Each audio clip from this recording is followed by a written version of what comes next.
Oh, oh my gosh, is that going to be the free screen? I just did the Buddy Jesus pose. That's my free Yes, yes, you did. Cheers. I'm going to get my link posted, y'all. Be patient with me.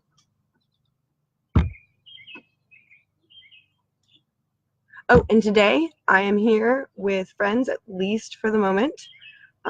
They're hanging out and visiting, so we might have some photobombing going on. Not like my kids did last time. Oh my God, for anyone who got to see that one, they played right into the storyline of what I was talking about, so that's said. And my kids are amazing and loud and occasionally angry at each other. And while they're absolutely beautiful, and everyone who meets them falls in love with them, of course, at the time I was talking about how hard it is to continue to maintain your personal reality in the real world, and how easy it is to have that stifled. And then I turned to my kids and, can you just stop? Nice. Recap. Hello, universe. Yes, I'm listening. Sorry. Yeah, I'm paying attention. If anybody wants to pull up a chair and join me in my study session, I will not say no, but you will be on TV, on the internet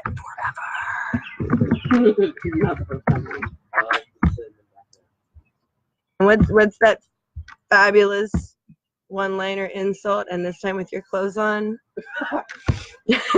I don't think it applies, but I made her cough. Yes.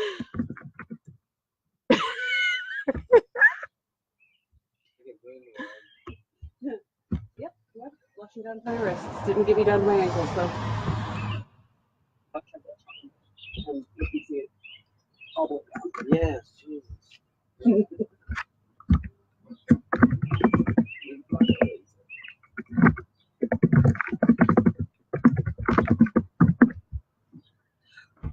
Post.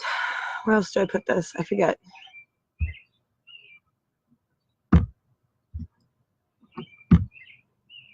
I'm sorry, guys. I'm supposed to post the link in a few different locations, and I'm trying to do it quickly. So basically, I need to be boring in order to do it correctly. Two.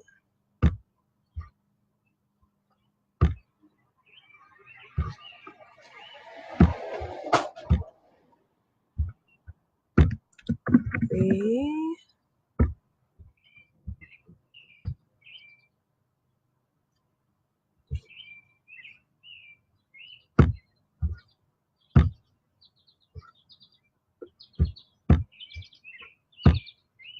I'm sorry, if I could figure out how to share the link ahead of time, I would. I think.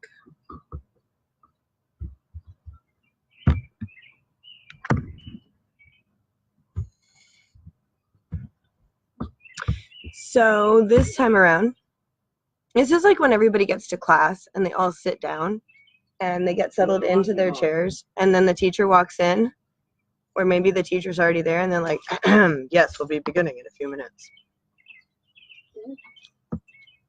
Hashtag my life. Hello, Adam Reed. It's nice to see you again, as it were. That's not the rule.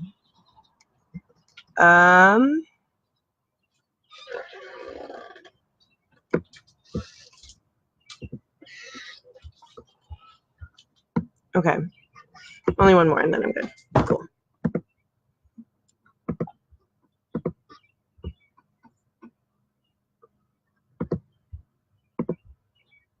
Sorry, I'm so sorry. I should actually explain this a little bit. I am in multiple different groups that I share the study sessions with Beth. I share that I'm with the Go to the Gods and welcome people to come to this page, but I also don't want to force people to come here if they want to follow along. However, having a live broadcast violates some of the rules in one of the group, and the other group has to approve the post before they get up anywhere. So if I go live and I put the link up, it might not be present until the next day. So instead of even trying to battle with that, I just don't.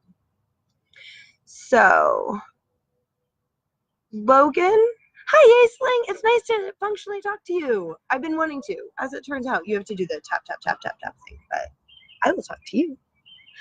Logan, what does it mean that your chips may be on fire? Is that a weird British allusion that means something far more exciting? Because that's awesome. That now means something in my world that has no definition. Wait a sec, my chips may be on fire. BRB is what was posted. French fries. No, I want it to be a British allusion to something naughty. Well, then it is. Right, obviously. Yeah, Karen just figured that out. Oh, you got a name. I normally let people be nameless unless they volunteer their own. By the way, you guys should know. Hi, Amy. It's nice to see you. Tap, tap, tap. Thank you, Aisling. You're very helpful. Hey, girl. How's Molly? So, welcome everybody to my next study session. I have things that I was going to talk with you guys about. Let's cover the basics. I got to go to Wisteria. I had a magnificent time. It was productive. It was pleasant. It was nature. It was work, as it turns out. A priestess goes to a pagan event and works. Shocking. But this time I agreed to. In the years when I've said no. I've been able to just wander around and bum around. But this year I actually ran my first ritual at Wisteria. That was really exciting. And it rained and it was beautiful. Absolutely fantastic. We managed to keep a fire burning in the rain, hot enough that it absolutely destroyed a bra with underwires. No anything left at all.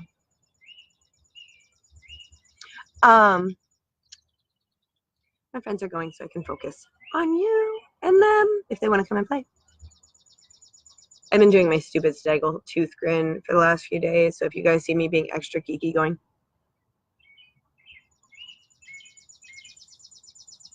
I'm a person. Hi Molly, I'm really overwhelmed. Like incredibly overwhelmed. She asked, how am I? That is the answer. It's not a bad thing. It's actually a wonderful thing. And I'm so sorry. I've had itchies on my ankles. It's not nice. But no, I have been doing a whole lot. My vacation was amazing, was restful, was exciting, was elating. Is that a word?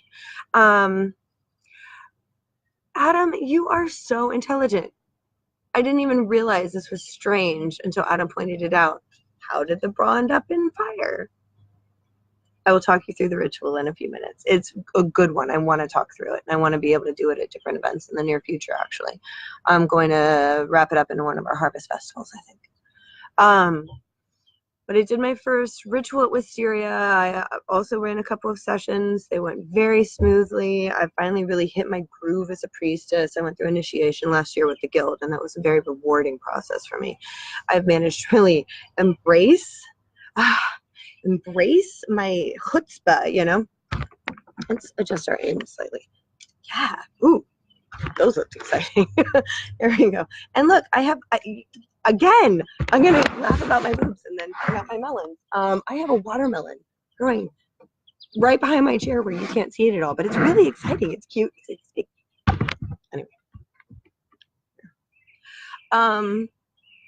So I did 2 sessions at Wisteria that were educational and one that was a ritual. And we also did a private group event that we actually organized and arranged and all this stuff. And then Aaron and I ended up running the swimming session for Kids Village, where we took all the kids swimming. It was a lot of fun.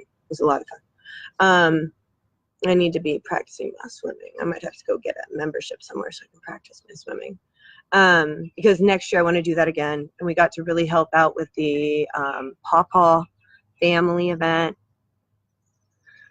Molly, you are hilarious. Yeah, no, that ritual does not require people to throw in their bras. It happened to be very powerful. And like I said, I will talk through it in a minute, I swear. But that joke needed to be made. I understand. So, and hi, Sean. I see that you joined us. I'm excited to see you. So, I managed to end up running our campsite and assisting on one event, running 3 of them myself, and then assisting on 2 events for the kids. And that's aside from the people that I just went and talked with for a little while because I needed somebody. And it was wonderful. It was amazing. We got to dance. I got to really connect with my kiddo, Iana. Oh, I love her. I love her. And her fiance, Tabs. It's so nice. And we got to have a really good time. All of us. There was 17 of us at the campsite. It's so cool. And then what else? I came back and I have been working with illustrators and trying to write more and trying to get my books organized and edited, and it's working, and I'm getting really positive feedback. If Sheena K maybe comes by on the interwebs, I would love to get a chance to see her because it turns out she's going to be working with me on illustrations. And she is, I've always admired the woman, and then she shows up and she's like, God, I admire you. And I'm like, hey, yeah, no. So, but no, she's helping me talk up my book a lot. And she's going to begin doing photography soon for the book. So that's really exciting. And I had a couple things come up in a row that really pointed out to me how, it really pointed out to me how vital this writing process has been for me. Aisling, thank you. I forgot I sent you a copy. You love the stories? I was so excited. I wrote a set of fairy tales.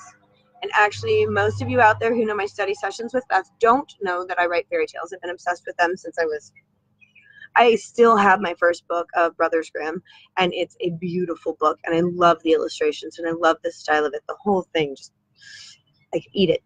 I could eat it, and I wouldn't because it destroyed my book. And over the years, I did a lot of research on various different fairy tales, adult fairy tales, etc. And finally, my kiddo pointed out that in every single fairy tale, the princess always falls for the prince. And I'm like, we got to fix that. So I started writing a few fairy tales. But once I started, I wanted to write all kinds of fairy tales. So now I have this collection of edgy, interesting, modern, friendly, but old-fashioned fairy tales.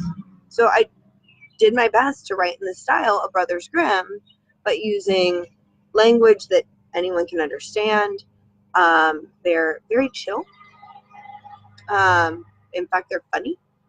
At least a lot of people laugh when I read them to them. Now I read the way I talk to people. I am not good at putting my kids to sleep if I read to them. If I get a book for story time, it's over. It is all over. They're up for hours. Skippy Don Jones, I can turn into the most exciting party, and they're bouncing on the bed by the end. They're like, yes. I'm like, lay down. They're like, no, I can't.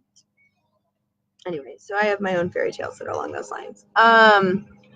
And that's come up right after Wisteria 2. And then my lovely house has been needing us to catch up for a week, but I was so behind on my sleep, I really needed to, and I needed to work. And then my books were screaming, and then family visits, and then I went to sleep at like 9 p.m. on Friday and slept until like 11 a.m. I was exhausted, turns out. There's been a lot. But I will say, because of my study sessions with Beth having never really overlapped into my fairy tales, which that's not true, but I hadn't shared them yet, I've been working on sharing a fairy tale with all of you, slowly but surely. The search for the shape-shifting warrior has been, it showed up in my head on Saturday, and I've gotten behind on my posts, and I realized that it was a very pagan story. So I decided that that was going to be my study session for the time being. And I am planning on adding it to my book when it's published. My Mother's Grimm is what it's called, because I'm obsessed with Brothers Grimm. Like, So I'm going to be adding that to my collection, and you all get to tag along every day if you want until it's done. And I promise I will get back on topic with the study sessions, but dang, if the middle of summer doesn't just whoop you, doesn't it? And I do want to talk about those too. So I will say that if you haven't already, please join us on my search for the Shape-Shifting Warrior. That's the name of the story. Not I'm actually going on a search, but you can. And at the end of the book, they do find the Shape-Shifting Warrior, it turns out. No spoilers here. Maybe I should say spoiler alert. Story gets resolved. No. So I hope you guys are enjoying it.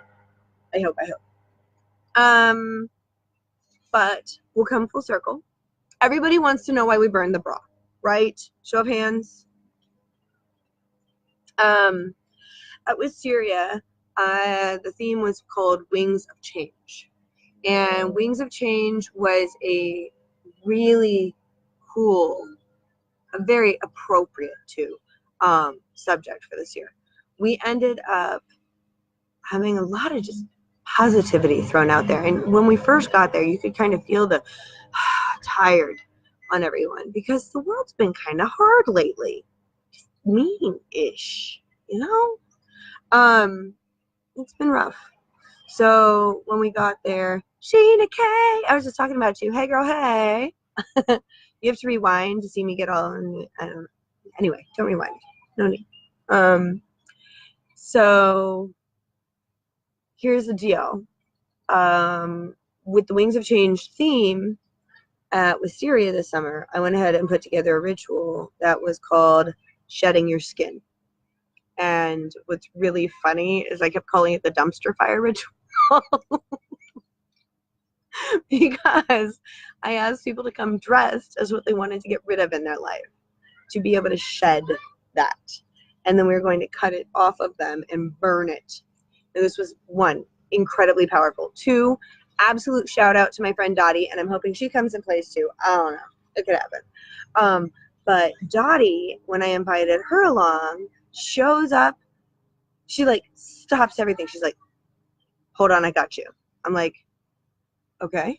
She doubles back, and of course she was there as Dottie the psychic. So like I'm really should not be the slightest bit surprised by this. Yes, says Sheena. Yeah, the dumpster fire ritual. I know, right? Anyway, she doubles back, and I will explain everything. I promise. And shows up with this huge tote. And when we get where we're going, and we set it down, and she opens it, it's full of every color of string. She says, honey, I got a color for every problem. People may not be ready for the ritual, but they will be now. We'll take the string, we're going to tie it around to some stuff, and then we're going to cut it off, and we're going to burn it. I don't know if y'all have ever done knot magic like this. I haven't done it like this myself, and I didn't even think about it ahead of time. Aaron, I had him use clothesline and wrap it all around my torso. Now, there's all those sexy pictures with that, and admittedly, I kind of get it now. I'm intrigued. But in this case, what I wanted was to encase my chest. You know that feeling when your chest kind of just gets tight? I've been fighting that lately, and I wanted to just burn it. That feeling. So all of the things that have been overwhelming me, all of the things that I have been struggling with, I confronted and I called it out, and I made sure that I had a name for every cut through that rope until I cut myself out of my cage and I burned it. And in the rain, in a fire pit, we managed to keep a fire burning so hot for so long that everything that went into the fire got burned. And here's the deal. Everybody had their strings, right? But one incredible woman who it's not my story to share with any names, but I will go into the basic story of it. She had just found out that she had issues. Was going to have to let go of them. And she'd get new ones. She's going to have to let go. So she cut off that in the fire. Yeah.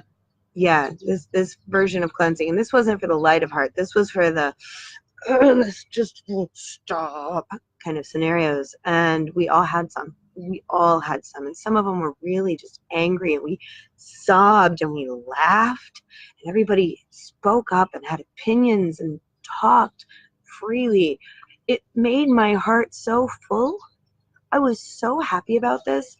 And I had these buckets of stage one was cutting these off and yelling at the fire, feeding the fire with our voice, with our yelling, with our breath when it got dim at all.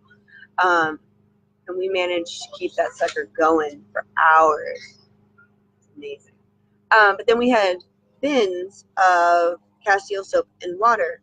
And what we did was we sought shelter nearby so we could dry off long enough to draw on ourselves the things that we wanted to lose on purpose from our past, but also the things we wanted to keep. So for me, I wrote, I can. And that T was in washable markers, and I scrubbed it off. So I walked around now saying I can for the whole rest of the day, into the next day. It was awesome. I drew a nice heart on my arm, and then I drew that broken line in the washable markers. I washed it off. And I had a scrubber brush, and I had this Castile soap water, which was made with orange essential oil, citrus. So when you scrubbed, you smelled the clean. It was visceral. And see, that's the thing. This wasn't a ritual. The one I did it with Syria, for those who just joined us. The one I did it with Syria wasn't designed for me to feel better. It wasn't designed for me to tell people what to think or visualize. This was intended to be you are here in it, experiencing something psychologically, emotionally, physically, mentally. And I wanted all of these levels. I wanted the smell. I wanted the touch. So then when we had gotten rid of all of these marks on us, I blessed everybody using copal, which if you guys have not used copal, it's a resin. It smells like heaven. So good. And one of the lovely ladies in our group ended up singing. Her voice slays me. Lily Pad, your voice. Love it.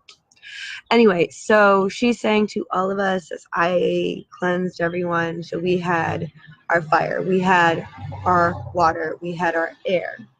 And then I took these baubles that I had help from Jennifer Marshall, help me, and so did my kids. And we made lovely little strings of beads. Oh, and Rain gave me a discount so I could have these. Thank you. I love you so much. And so I have to talk about everybody go to Castle Brooks in Lafayette. And everybody loved these beads. We put them on just twists of wire so you could take them home. And they weren't perfect. They weren't supposed to be. They were supposed to be a reminder of, in this place, next to that fire, on that earth, in this rain, breathing this air, we did this thing on a visceral level. Because when you go home, you forget. You forget, oh, I got rid of that. Oh, I cleansed that. And it's really easy to just slide back into it. Don't. But it's really easy to. But don't. So I sent everybody home with a lovely little reminder. Hang it up on the rearview mirror. Stash it around your house. I'm getting eaten alive by bugs. I hate it. Sorry. And so everybody did. We all took our things home with us. We had a really nice time. And when I checked back later, the strings, the t-shirt, and bra had all burned clean away, and all I had was a few pieces of ash to take home. And in fact, the piece of wood that I was given the ash on is the one thing I'm most likely to save. Oh, I have a mosquito trying really hard to eat me. Punk.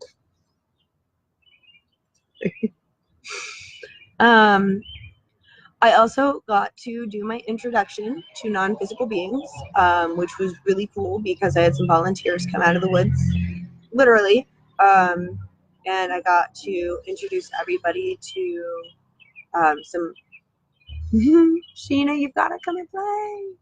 We're having a big thing on the 28th, plugging this. Big thing on the 28th, gathering here. We host almost everything throughout the year, and by almost everything, I literally mean that. It's like 3/4 of the events, I think, are right around here. My home. Should get a citronella candle. Or we have these really fancy torches. I might go get a really fancy torch. I have a really fancy torch where we took a milk jug and filled it with cement and then put the torch into it so we can put it. Oh no, those are still. Oh, those are still with Jennifer. You don't have those back. But yeah. So and really in a minute, I don't think it'll be. It's gonna get worse before it gets better, isn't it? I'll go get something in a minute. Jennifer, I was just talking about you. You have the torches. I want one. And Jennifer Marshall, I would like to not be eaten by bugs right now. So you should drop by from, West Virginia or wherever and bring me one of those torches that I can light. But no, so I did give this talk, about fairies and nature beings, which are not necessarily fairies. I had a group of humans connect to a group of trees that were a grove. But when we all Aisling McManus, sorry, total tangent. Aisling, hi Jen. Aisling, we have the event already put together. I just realized what you're asking for. You want me to post a link to the event. I'll see if I can do it. Maybe Jennifer can beat me to it. I can go to, if you go to Guild of the Gods and you go to events, all of our stuff for this calendar year has been scheduled. It's very nice, if I do say so myself. Thankfully, I have people on our board who insist on such things because I plan at the last minute more than I should. Well, that doesn't work. But yeah, so we got everything scheduled through Yule. And I think Imulk too.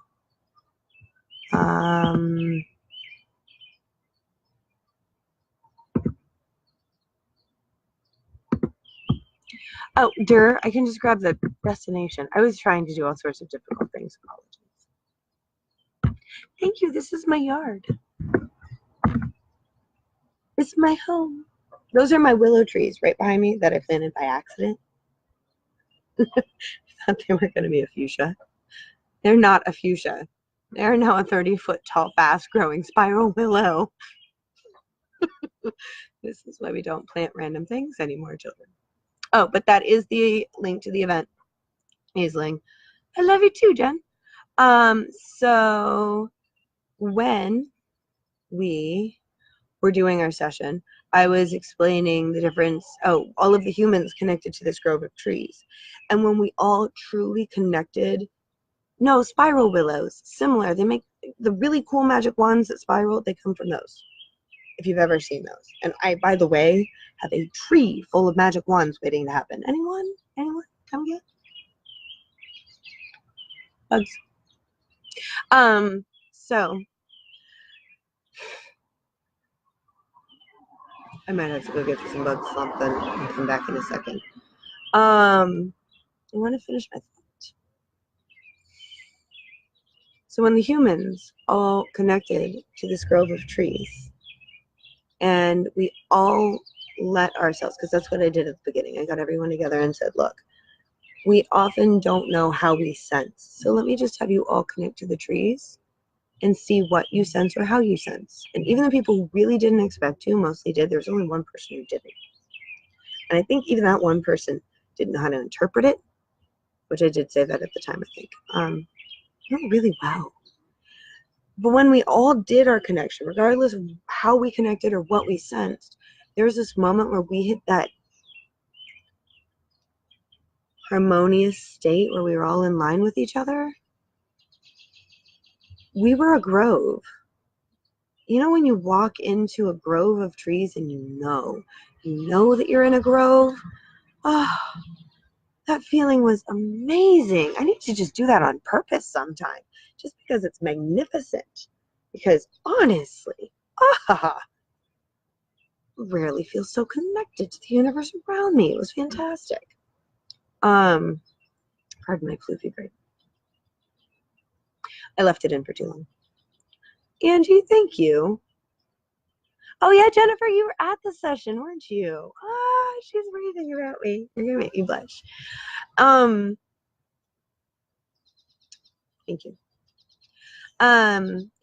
We did get some help though. The light fairies came out and played, and the dark fairies, which are really not a whole lot different, but they live in the darker places and they're focused more on breaking things down, whereas the other ones are built on based on building things up. It's like the construction and demolition crews of nature. Very important, both of them. In fact, if you didn't take things out, what would happen to the world around us? Like, really? So I made sure to introduce both, and it was really cool because these very unusual things came out. One was it was like a black roly-poly, this big, covered in spikes, and I'm like, that's what I see. I don't know that I'm right. Everyone's like, oh my God, me too. Do you know what that moment is like? It was so much fun. Oh, Jennifer couldn't see the Fae. I wish you'd said something. I need to do an attunement with people sometimes to get them to be able to like get it, because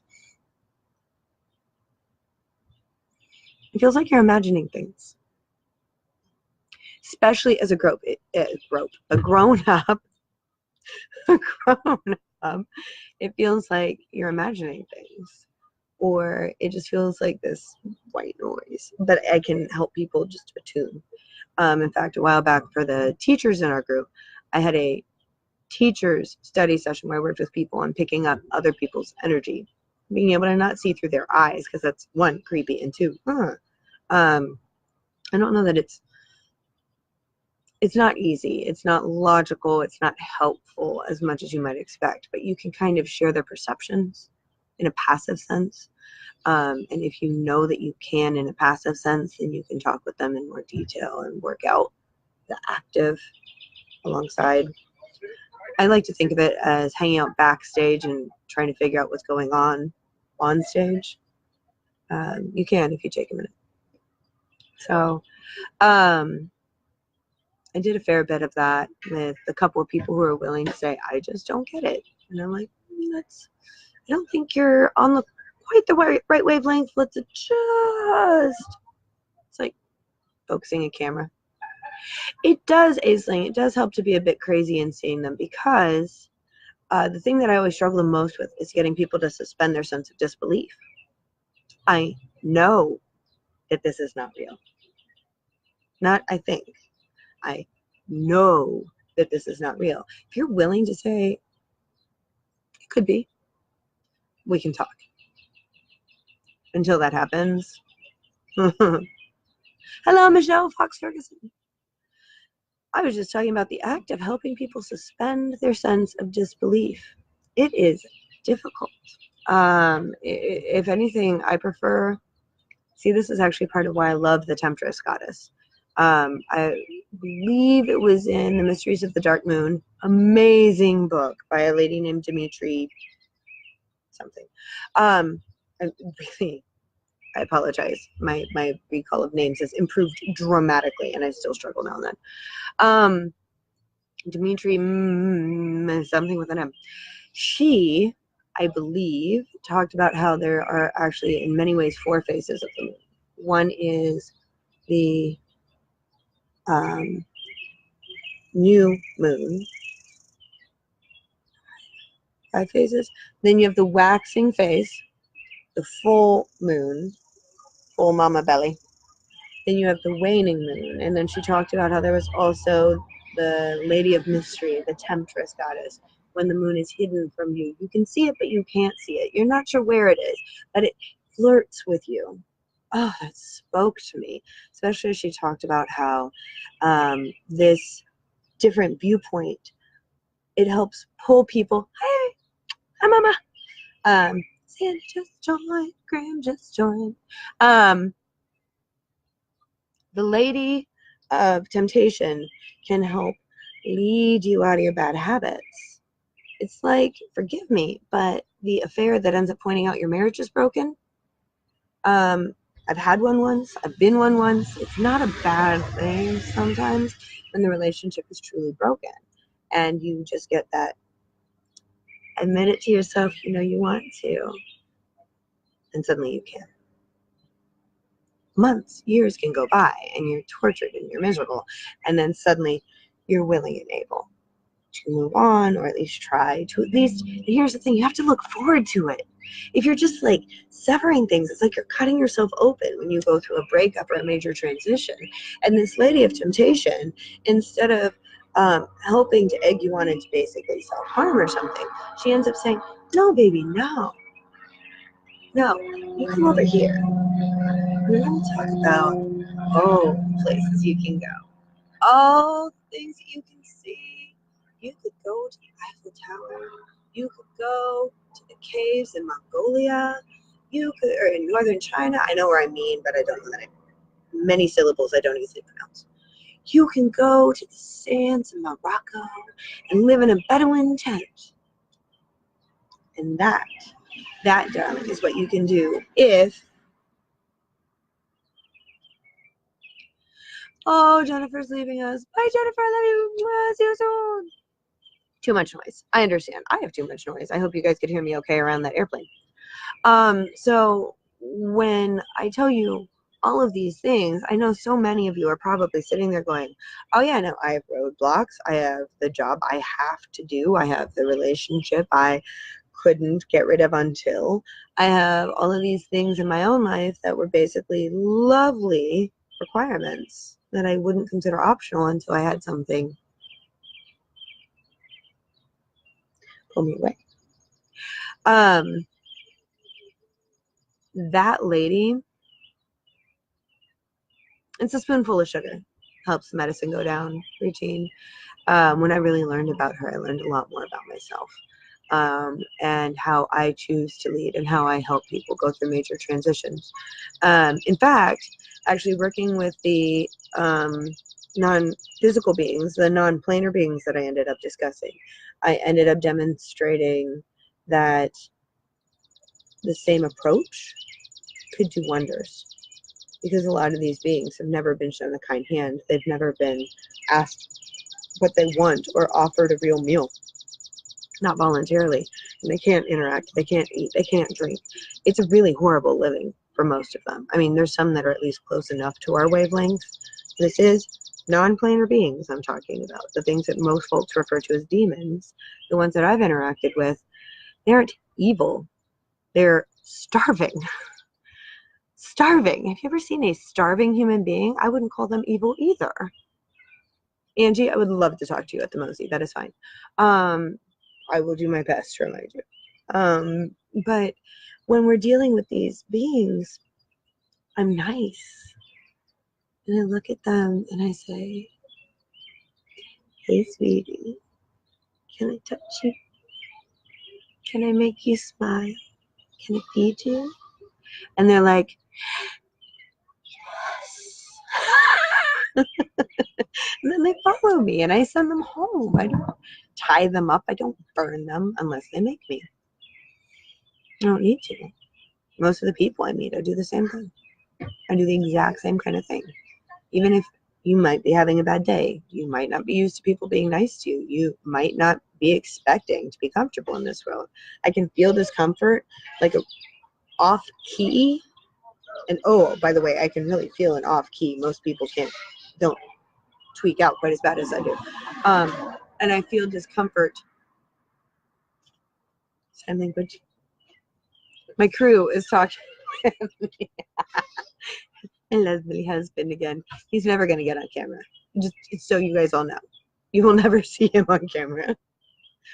But no, which sucks because he's really smart.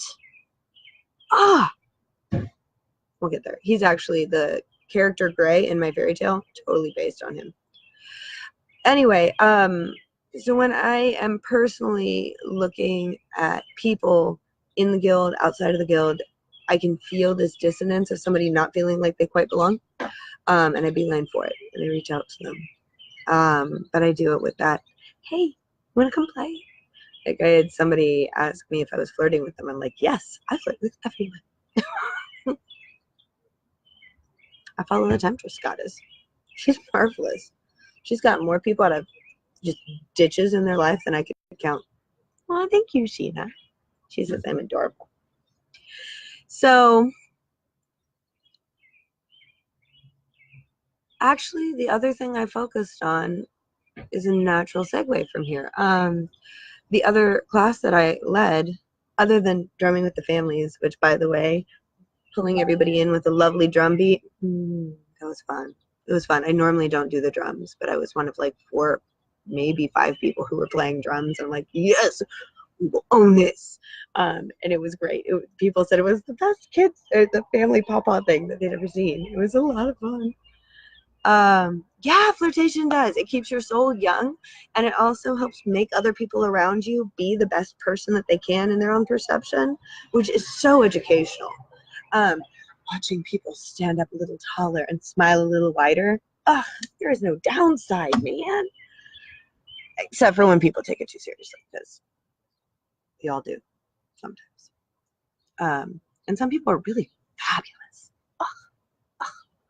Not to be creepy, but I mean, let's not be creepy. Let's just call it fabulous.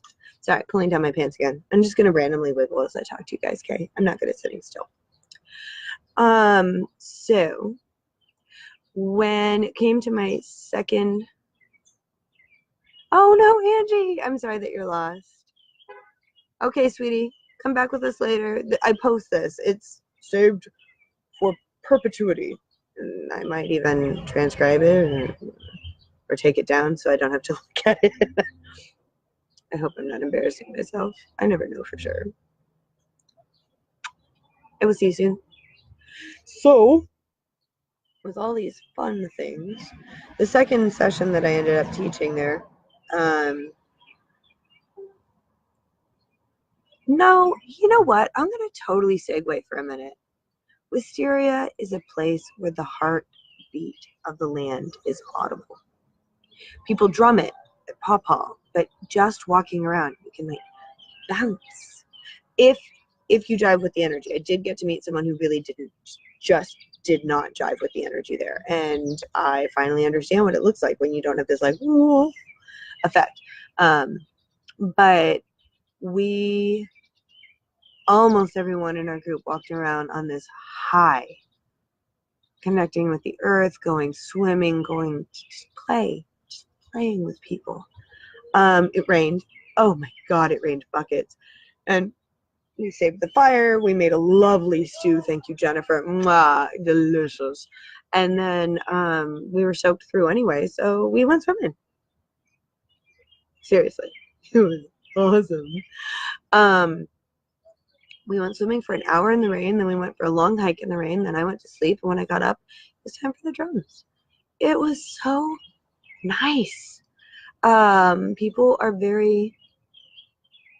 I don't know what the right word is, forthcoming, open, honest, themselves. Oh, that's what it was. This song popped into my head. Today we are only what's nice about us. It's such a beautiful song, and it goes in a totally different direction after that. It's about a relationship and stuff. But it's by Ani DeFranco, and it's lovely. When I was there, like, yeah, that's what I'm seeing everywhere I'm going, or almost everywhere I'm going. Everybody trips now and then, and I don't mean that in the other sense. I meant misstep. But so when we're all interacting there, our whole camp, a large number of people, we ended up with 17 total at one point, just at our little camp, and then there were like 500 people totally at the event. We were all taking care of each other. We were all focused on each other's needs. We were all focused on our own needs and just playing. You know what I mean? So we had a really good time and made friends all around us, and people got to see the guild in action. It is, hi, how are you? Who are you? You hungry? We got some food. I had somebody come over and ask about what the guild is for someone who was new and really didn't know. Kind of a witch's rave is what Sheena said. And I suppose if you count the fairy ball, a lot closer than that. They cover the ground in tea lights. Nothing extraordinary. But the tea lights light the undersides of all the trees. Silver. It was too wet this year. But even in the rain, we helped out our neighbors. We all helped out our neighbors. The one neighbor, when it was raining really bad, broke out his drum inside and just started drumming along with the rain. And we ended up having so many people just pop through and say, hey, what's up? Oh, my friend who was new and didn't really know how the guild works invited the person in and said, hey, how are you? Who are you? I have some food. Are you hungry? And then she's asked what the guild's about, not knowing that she basically already explained it. We're about community. We're about, hey, come as you are, because you are enough. Exactly the way you are. You don't know your path exactly? Neither do I. It turns out every day there's a new stretch of land to figure out. And there's no maps. Who knew? There's advice. Oh, great words of wisdom. You guys are hearing me on this. I know you are. So we got to show off the guild, not as something separate, but as something established. And I'm actually debating, I'm going to toss this out once.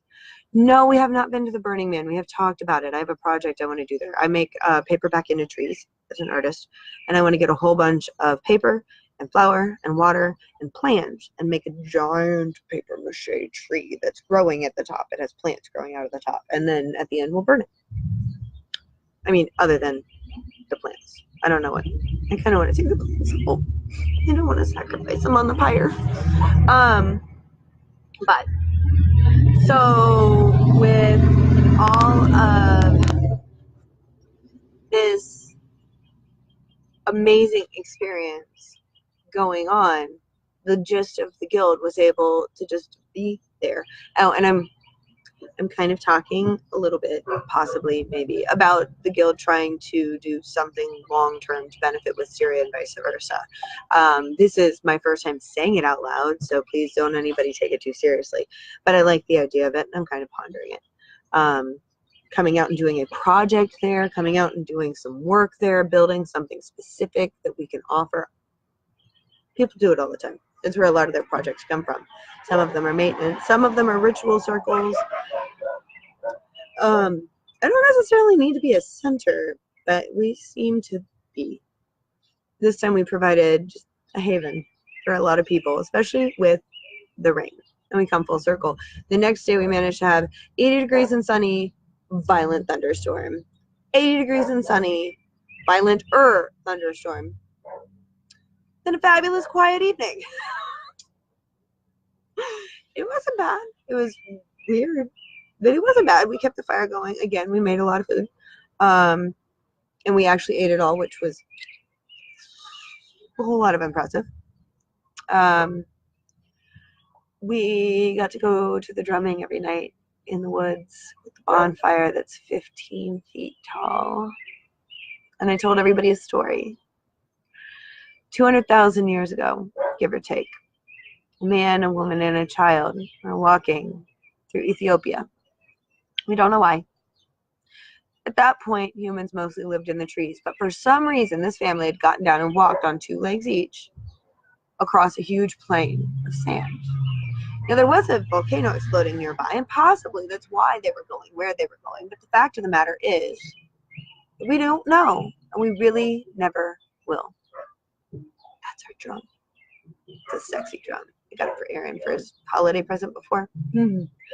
So these people are walking through the desert, and the only reason that we know that they passed through, the only reason we know anything about them is because this volcano went off and preserved their footprints forever in the sand. Now at Wisteria, we have giant bonfires and big circle of sand around it, at Pawpaw especially.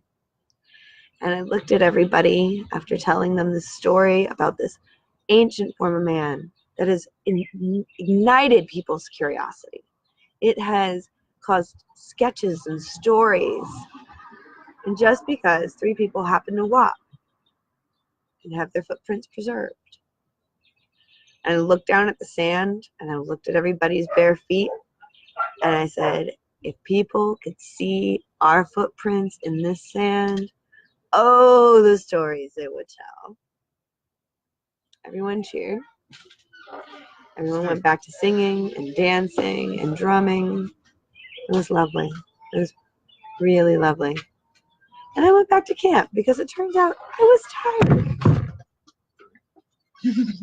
I can now get tired at ritual events. Thank God. I sleep now. I got 5 hours of sleep a night. I was sleeping 12, 13, 14 hours of sleep. I think 3, 4 different nights last week. Did I mention I was overwhelmed? And actually, part of me wants to apologize. We're going to shift gears again a little bit.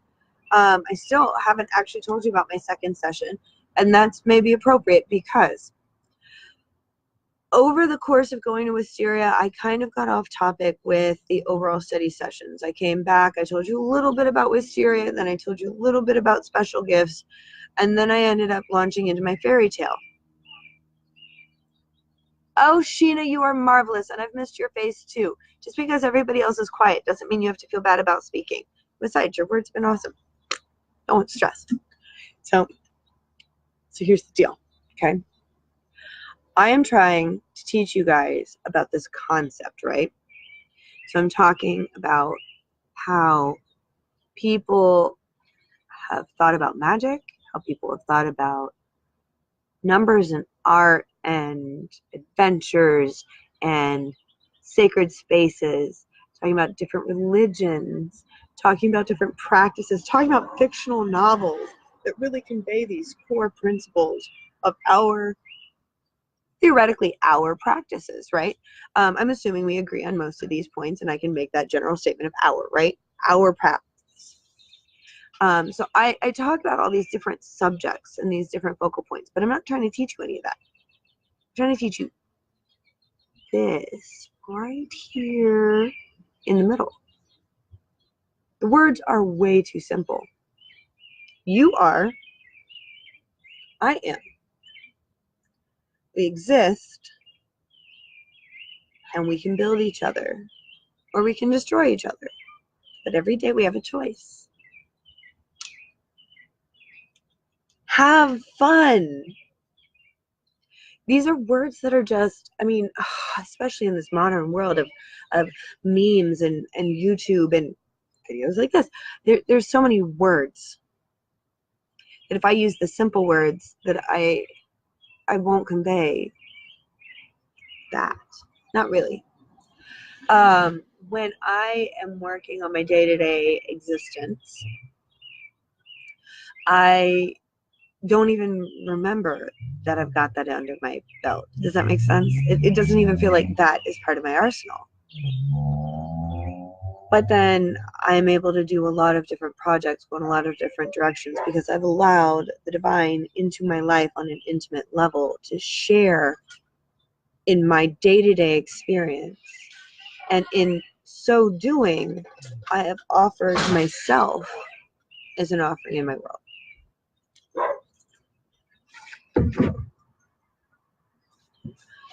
Sean Hodel, this is worth saying out loud, says, sounds like a chant we use during the main ritual at PSG. You are a circle, you are healing me. I am a circle, I am healing you. Yeah. So here's the deal, though, with when I'm trying to cover that stuff in the middle there, I will talk to you guys about housekeeping, parenting, going on adventures at Wisteria, balancing the emotional, spiritual, mental workload, putting ourselves in a place of positivity. And you hear that all goes together. Like a lot of us are told, let's go to our ritual and talk about God. Let's go to Ritual and talk about the dust under your dresser. Hi, Kristen Moran. You just joined at a really funny point. When I am talking about making my life more comfortable, it includes having the dishes done. You know what I mean? So when I talk to you guys about my path, our information in the greater universe, I am sitting here trying to figure out how to balance all of it. How to keep the bugs off you and still do this study session. And by the way, I just had a table full of food put in front of me. There might be some eating in my near future, and I wasn't planning that, but you guys might have to watch me eat a little. Please give me permission, please. Aisling said, finding balance in the weave. Yes, that's a lot of it. It really is. It's also, I don't know. I feel like there's not a part of my life anymore where I'm not trying to share that connection. And I'm not perfect. Just talking with Aaron, my beloved, again, who brought me all of this food that you can't see yet. Although I really should show off. Okay. Herbed grilled cheese, pastrami, bacon, tomato, like with tomato soup to dip it in. Huh? I told you I might not be able to resist, right? Make you all hungry. You're all gonna go eat instead. Don't go eat instead. I'll miss you. So when I do work on my fairy tales and I don't share it with you guys, I don't know. I feel kind of sad. When I am working on Wisteria, to a certain extent, I follow the synchronicity of this world. And if all of that's happening simultaneously, frankly, I'm assuming you guys have some shit going on too. And maybe it's for a reason that I'm distracted and I'm giving you guys entertainment of a fairy tale instead. I'm, again, playing the Temptress card. I'm leading you into learning. I'm helping to intrigue you. Let me entertain you. Shakespeare's sister, for those who know that reference. That's who I was quoting. So anyway, I have a series. Right, Sheena, everything does happen for a reason. But I have a series of things that are all kind of synchronizing in my life, which is nice. I have to admit, I really enjoy that part. And here's the things that have been synchronizing. Water. Bugs. Okay, be right back.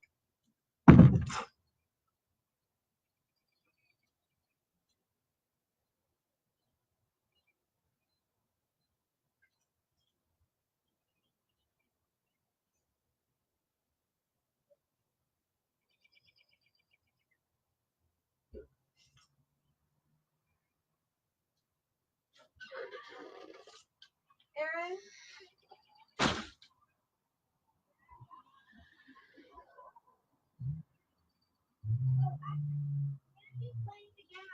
While you're in there.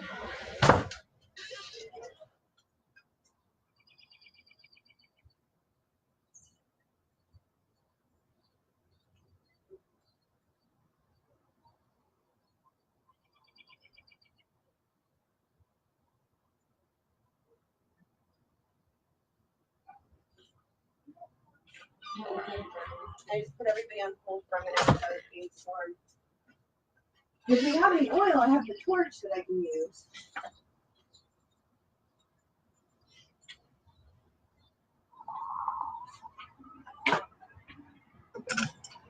Sorry. I feel like I should have put hold music on for a reason, but Sheena, you're fabulous. Hello everyone. Just saying hi to you all. Now, oh, thank you, Sheena. Oh, that was fun. Yeah, if I could have played hold music, I would have. But now I'm back. So actually, I didn't ask. How is everybody doing tonight? How's everybody doing? What's new? How are things? That is something I prefer to actually talk about. Aisling, Kristen, Sheena, people, how's things? Because, you see, this is supposed to be an us thing. You guys should all answer me while I ramble a little bit more. But you should answer.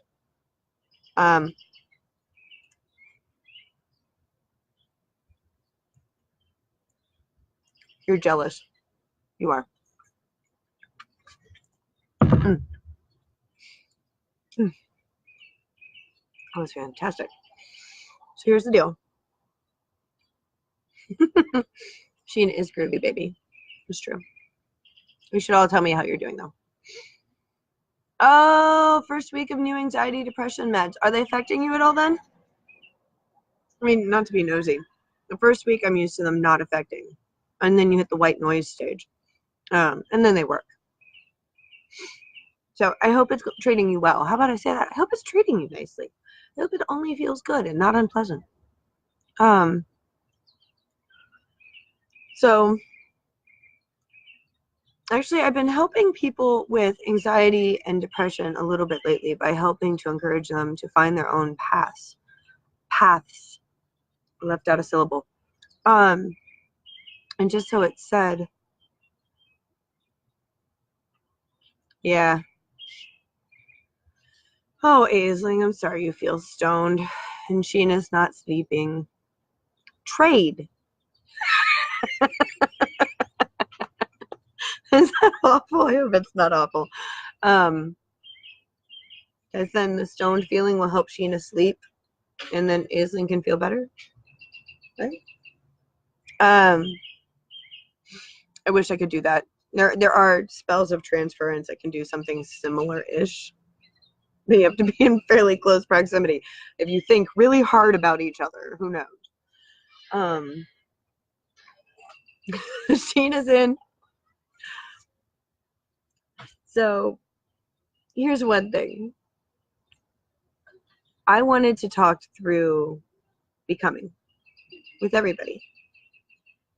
Becoming what? I've been talking with people who have depression, who have anxiety, who are based, so much of that internal noise is associated with this delightfully just universal but fucked up assumption that there is a right way and it's not us. Whoever we are, whatever we're doing, we are not that. And the people who are that studied it closely as though it were a college course and very carefully learned how to do it. We plant grass in our yards and we keep it trimmed to such and such of a height.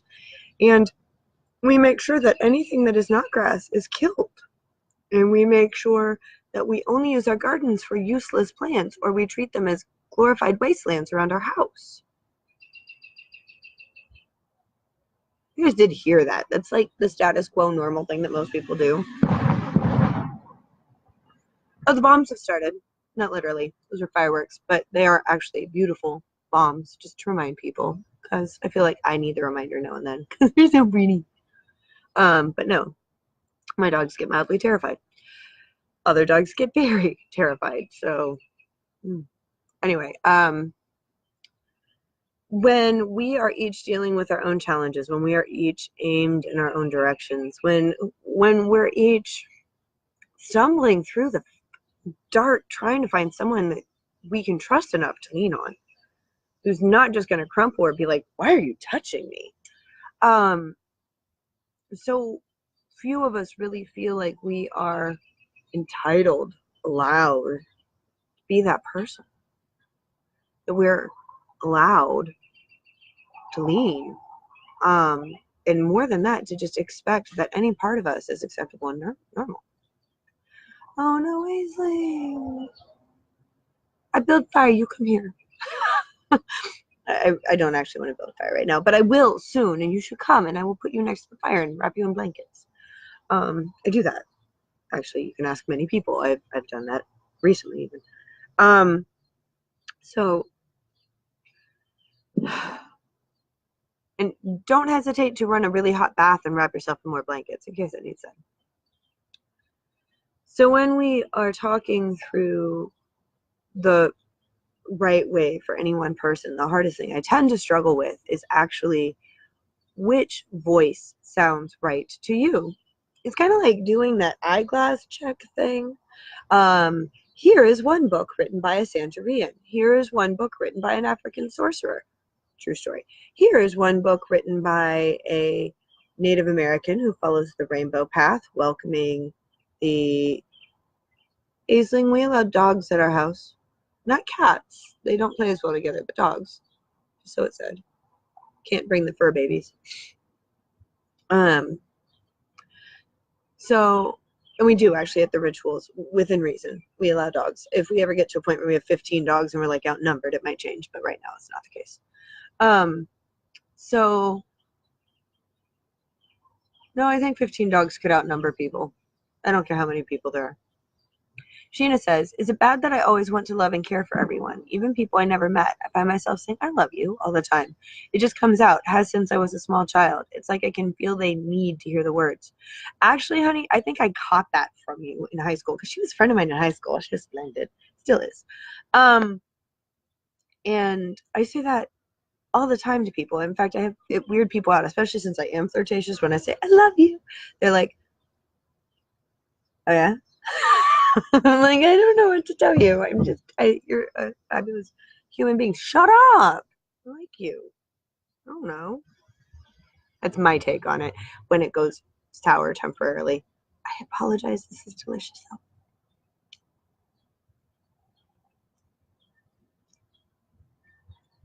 Again with the blood of my enemies.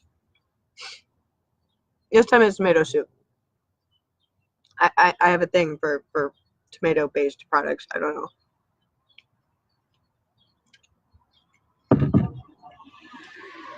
I'm sorry. I love you. All of you. I have no choice people out there, less of you know. I hope not really. So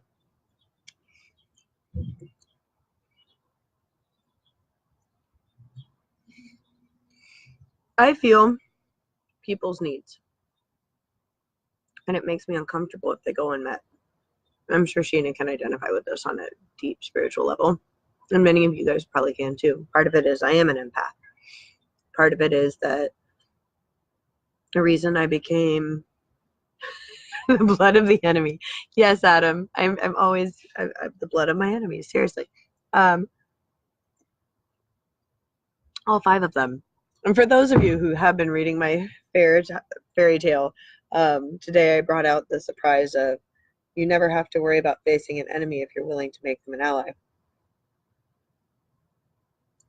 So yeah, I'm perfectly willing to drink the blood of my enemies, all 5 in the whole world. I don't even know who they are. I get along with everybody if I can. If I can. Sometimes I'm really bad at that. If you read my notes area on my Facebook page, says Sheena, I tell about a woman in an elevator at the hospital. I said this too. It's a moment of change for me. You should do that, Sheena. Thank you. So we should write a story together sometime. And yeah, a lot of the stories that I've been telling as in my Mother's Grimm, a lot of the stories that I write, I try to include that deeper truth, because why the heck would you leave it out? If you've got it, want it, right? No, it says we do go through some fairly ranging storylines and subject matter with the guild, with my study sessions, etc. I want to let you guys know that it's not that I'm off topic. It's that the topic is huge. It's like as big as you and me and the whole world put together. It's where did we come from? Why do we care? It's when do we actually get to reap the rewards of our behavior? It's who are we able and willing to rely on? Do we turn to our gods? Do we turn to our friends? How do we know when we're doing it right? And a lot of us don't know the answer to that because nobody knows the answer to that. We can pretend all day long. But I'm sorry, Kim Kardashian doesn't actually know what right is any more than I think Mother Teresa did. They each have this deep-rooted certainty that folks gravitate towards. And I once had someone explain to me, and I basically have the same kind of thing, that there's this point where I don't question my belief in the divine, in the truth of this universe, that I know it, and that knowing can be attractive to people. Now, am I comfortable saying that about myself? No, of course not. Who is? But there is a point where we just recognize that certainty speaks. In each of your lives, part of the reason why you might struggle with anxiety or depression or whatnot is because when you walk into a room, regardless of how you are feeling, regardless of how you are thinking, you act timid and smaller and worried. Because I have depression sometimes, not always. I'm lucky to say that I managed to redirect my life so that I never quite ended up on medication. Postpartum. Woo, ah, I did realize years later that I spent from like 14 to 24 in a very large haze of depression. Pregnancy somehow managed to shift my chemicals enough that I was able to recover without all that other stuff. So don't get me wrong. I speak this on a deeper level. When I say, if we are able to confront our reality as something that is a combination of things making us very uncomfortable, and address the things that make us uncomfortable. If we are able to look at our place in the world around us and begin to reward our correctness and unfocus from our issues, because everyone trips, like I was saying before, everyone stumbles now and then, and we just do. It doesn't make us broken. That makes us human. It doesn't make us weird or untoward or overly flirtatious or misleading or difficult. Difficult. How many of us have worn that one with pride? Oh, I'm difficult. Deal with it. But you're not. You're you. The world isn't supposed to fit everybody the same, or we'd all be built exactly the same. We are not. There's so much endless variety in this world. So much variety that it does overlap in the process of still preserving variety. It's amazing. Like, I can find a doppelganger somewhere who looks functionally exactly like me. Weird? Weird. But I could. There's a whole program online that you can do that. So why is it that we end up deciding we're ugly, we're misfits, we don't fit, we can't fit? Oh, wait, can't. What's that word mean? Can't. Can't means there is no possible way to. It is not feasible to. I can't become a teacher is something I've heard people say. I can't possibly grow straight hair. Genetics notwithstanding, you can have straight hair. You just can't grow straight hair, probably. Although I know someone who once, do not try this at home, was in a terrible fire, had curly, long brown hair, and when it grew back, it was straight and it was white. So can't grow straight hair. That was rewritten for her. There's so many things in our world that we say, I can't possibly have a nice car. No one could want me around all the time. The word can't is not a logical word to include in our vocabulary 9 times out of 10. I can't physically sprout wings that will support my weight and allow me to fly. That is like one of the very few times when the word can't applies. There are a few others. I'm not likely to turn into a centaur. Maybe make a funny looking centaur, honestly. But there's a lot of other things that do very much fall under the heading of can't, and we just wrap ourselves up in won't, don't, shouldn't, mightn't. They're all going to laugh at me. And then we end up feeling depressed, anxious, tired.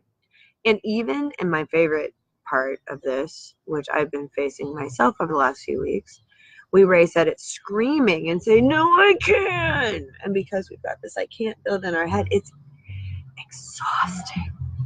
It is tiring to race at this, to rail at this wall and say, no, I can't. It's terrifying. I burst into tears the other day. Because I was listening to a musical and realizing that I, by the way, have been writing a musical, and it's kind of awesome. I kind of like it. And yes, it's a fairy tale. The fairy godmother, she's realized that if she just gets a replacement, she could take a break. She really needs a break. She's very tired. And she's very flirty, and she's very inappropriate. But then the whole musical flirts with being very inappropriate. The song Glass Slipper does not mean what you think it means. And it is really funny. And a lot of it is. It's funny. It's silly. It's interesting. It's deep. It's meaningful. If I do toot my own horn for a minute, because I don't see the point in skipping any of those. You know what I mean? So I have this lovely book musical that I've been working on in all my ample spare time. So in 2 years, I've gotten a few songs and a bit of text written down, but I've got the whole plot. I just have to take, I don't know, a month and do nothing but write because, I can do that.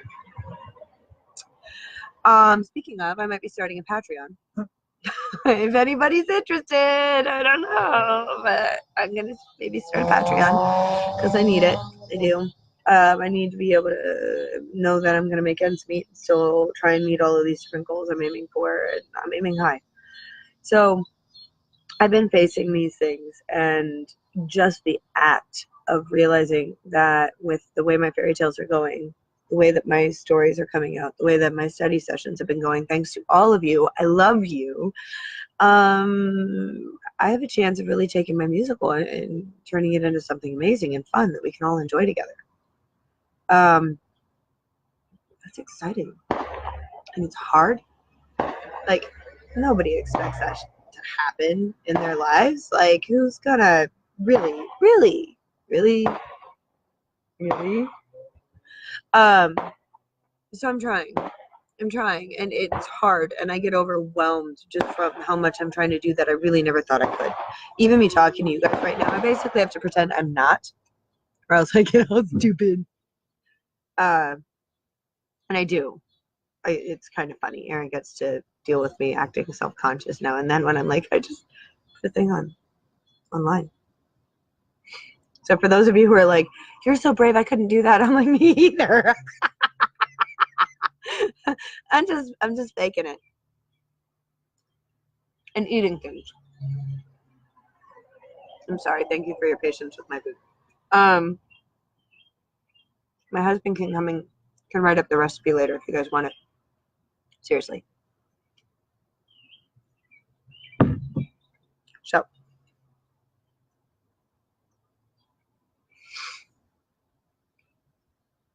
So I got to do this talk about initiations. Oh, Sheena, you're so sweet. Thank you. She says, please eat. I ate reasonably recently, so I'm gonna eat small bits. It's better for you or something anyway, right? So I did this session at Wisteria, the third one that I did that I was scheduled to ahead of time.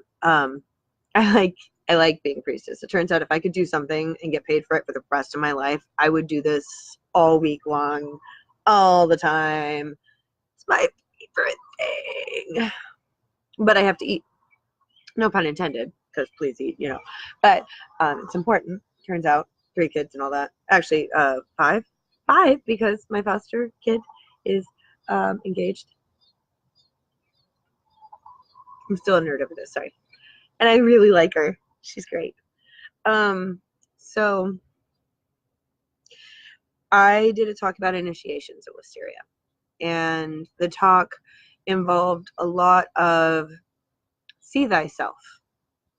You can't change your life without being honest about who you are, where you are, what you're doing. You can't direct yourself truly without embracing a little bit of the fact that you could go anywhere.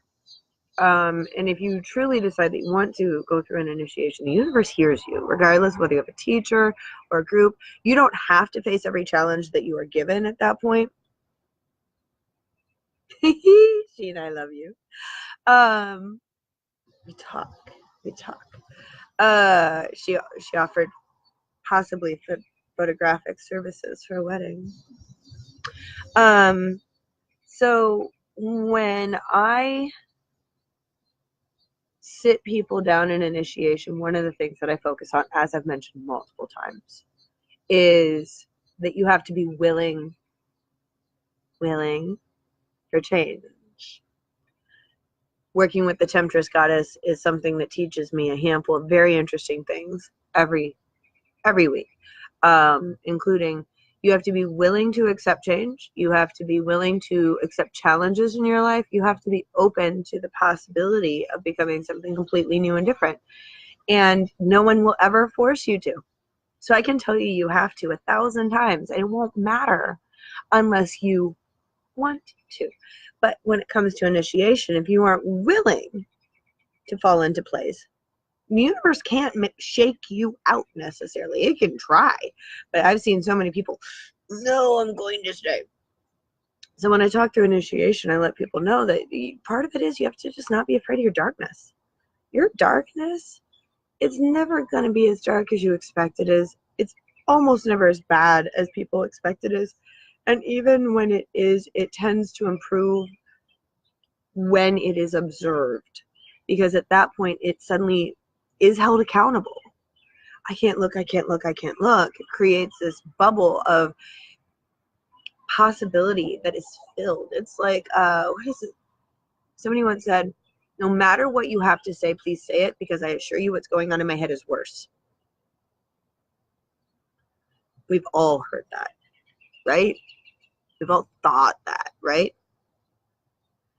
But in our lives, our everyday lives, Sheena says, I need to be shaken. Yeah, no, sometimes I do too. And a lot of the things that we run into have been fondly referred to by my friends and I as clue by force. The universe shows up and says, bah! Now you know. And you're like, oh. So I am in an emotionally controlling relationship because I like to be emotionally controlling. And I'm attracted to people like me. Oh. And if I want to not be in an emotionally controlling relationship, I should probably step back and not push as hard. Check. We've been confronted by stuff like that. Everybody has. I'm not mentioning that specific thing because of anyone present, but I have gone through something similar to that in the past, because it turns out my parents were emotionally controlling with me. It turns out a lot of people are taught, I am going to tell you how to behave, by everyone who raises them. That's not public school, right? 1980s, 90s, aughts parenting. No. Wait. Yes. Every adult from this height to this height taught us all that they are going to teach us to behave. And a lot of us learned that we needed to behave, and we needed to control ourselves. And so that means we're supposed to control everybody else, right?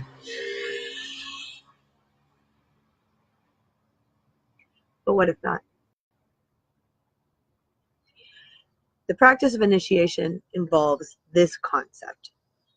I will let the world be anything it wants. And let's see what happens. I will let myself be anything I can. And I'm going to sit back and see what happens.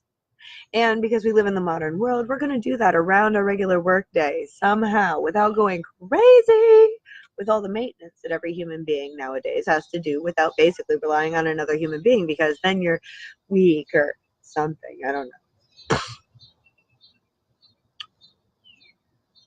That sounds a lot like torture because it's a lot like torture, as it turns out. You're in it alone, figure it out, don't ask for help, and look like it's effortless. The world actually teaches us this. You know this? The world actually tells us this. You don't know what you're doing. We don't either. We're not going to help you, but don't look frazzled. Don't look overwhelmed. Don't run for the hills. Don't seek any solace from the world around you, or else it might devour you. And if you can look effortless, we will reward you with jobs and opportunities. Can I be the one to tell you, fuck that noise? Okay? We're just gonna go and drop the F-bomb very thoroughly once. I was muting it before, but that time. These are rules that were built into our environment. They are not helping us at all. Then when we go to initiate ourselves, we go to reach out to the universe, we go to strive to become something more. It's terrifying. Because we're supposed to be something expected, something known, something that somebody's seen on TV. Do you know how much TV has defined our preconceived notions over the last 50 years? Do you know how much before that people were really expected to only match certain very specific preconceived notions of villages, of the paradigms that were presented? Anyone who went off to college came back and was completely turning the apple cart.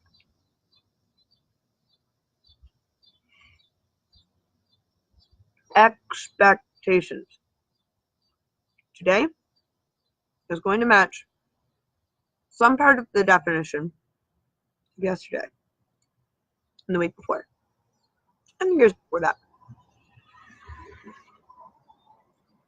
The second, the fifth time we see something, we feel like, oh yeah, I don't know. But the first time I see somebody walking a llama through my neighborhood, I lose my shit.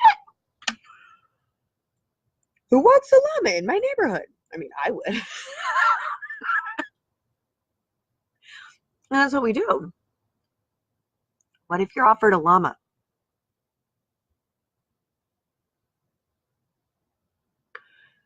What if you are the llama? I started a pagan church at a house. Pagan-based church. I should be very clear. Church because people are able to come and go under their own steam. There's no long-term agreements. It is casual in a lot of respects. Anyone is welcome off the street to find solace, seek solace, community, companionship, food, drink. Church. Pagan-based. We meet in a circle. We meet around a fire.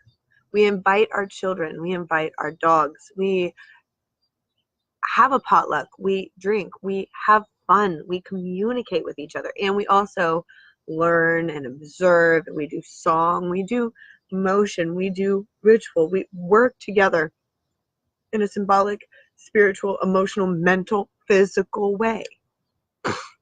We play. I love to play with my friends. I don't care if I'm 75, I still love to play with my friends.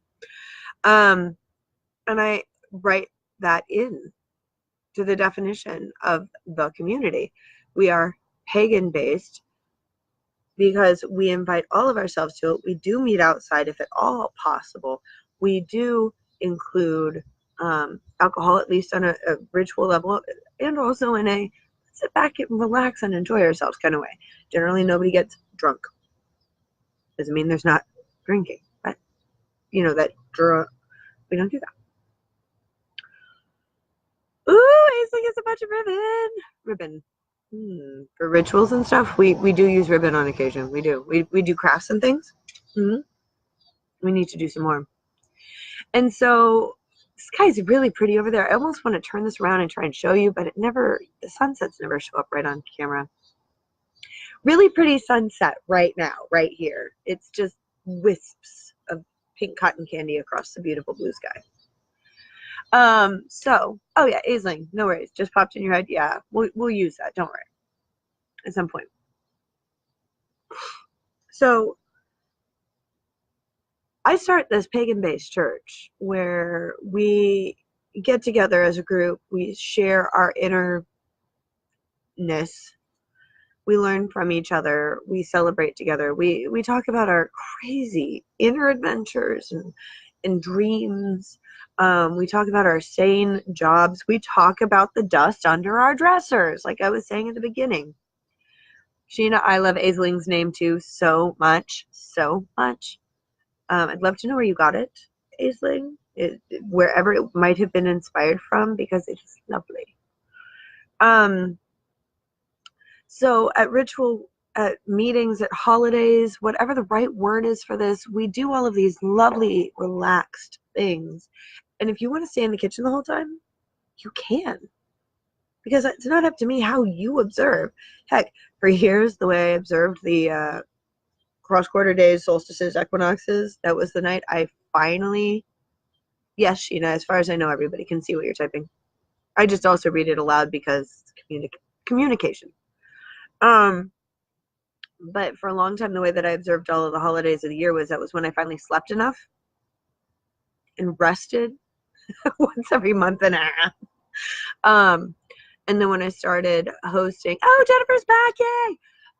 When I started hosting the rituals, I had to stay awake and clean my whole house. It was a big difference. The Book of Kells cartoon is the most amazing movie. Hello, Guild of the Gods. And Aisling, I love your name. So, I was saying the thing. So when I start hosting these rituals, I start hosting these gatherings, and I am providing a safe haven for us weirdos of this world, I find out a few things. One, it is terrifying. It is very hard not to assume that I am outnumbered by, the entire world. I'm not.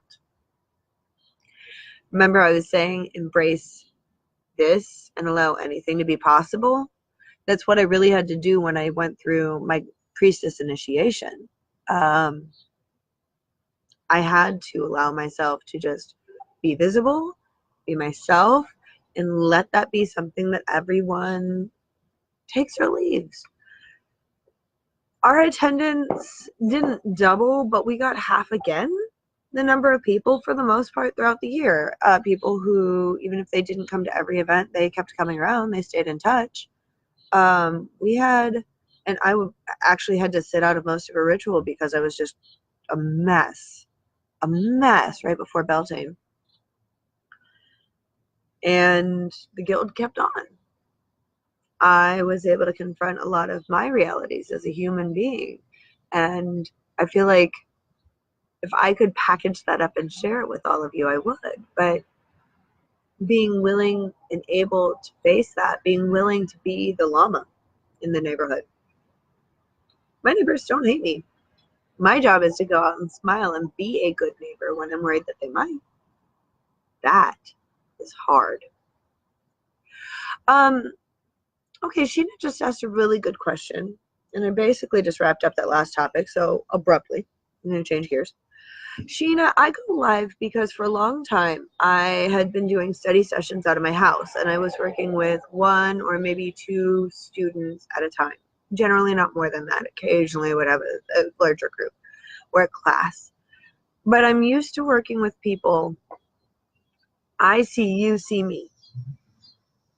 And really discussing what people are going through. And then the same way that I was talking about the dust under the dresser, that's going to be our running theme this time, apparently. We would talk about all of the issues in their lives that needed to be comfortably addressed, handled, welcomed, their reality. Because despite all of the misconceptions, magic doesn't exist in a box. It doesn't live in your altar where it's all packed up and beautiful. It doesn't just hang out with your sage bundles and wait until you need to smudge. If you do it right, if you truly invite it in, it's with you every moment of every day. I like to tell people that one of the biggest things about paganism is we believe that God, not that God's some creature that came here and built everything and then left. We believe in a lord and lady or a giant unifying factor, something, unifying principle, something that is greater than us, but it's still here. And if you truly hear me on this, it's here. It interacts with us daily. It's with us constantly. It is a point of reality in all of our lives.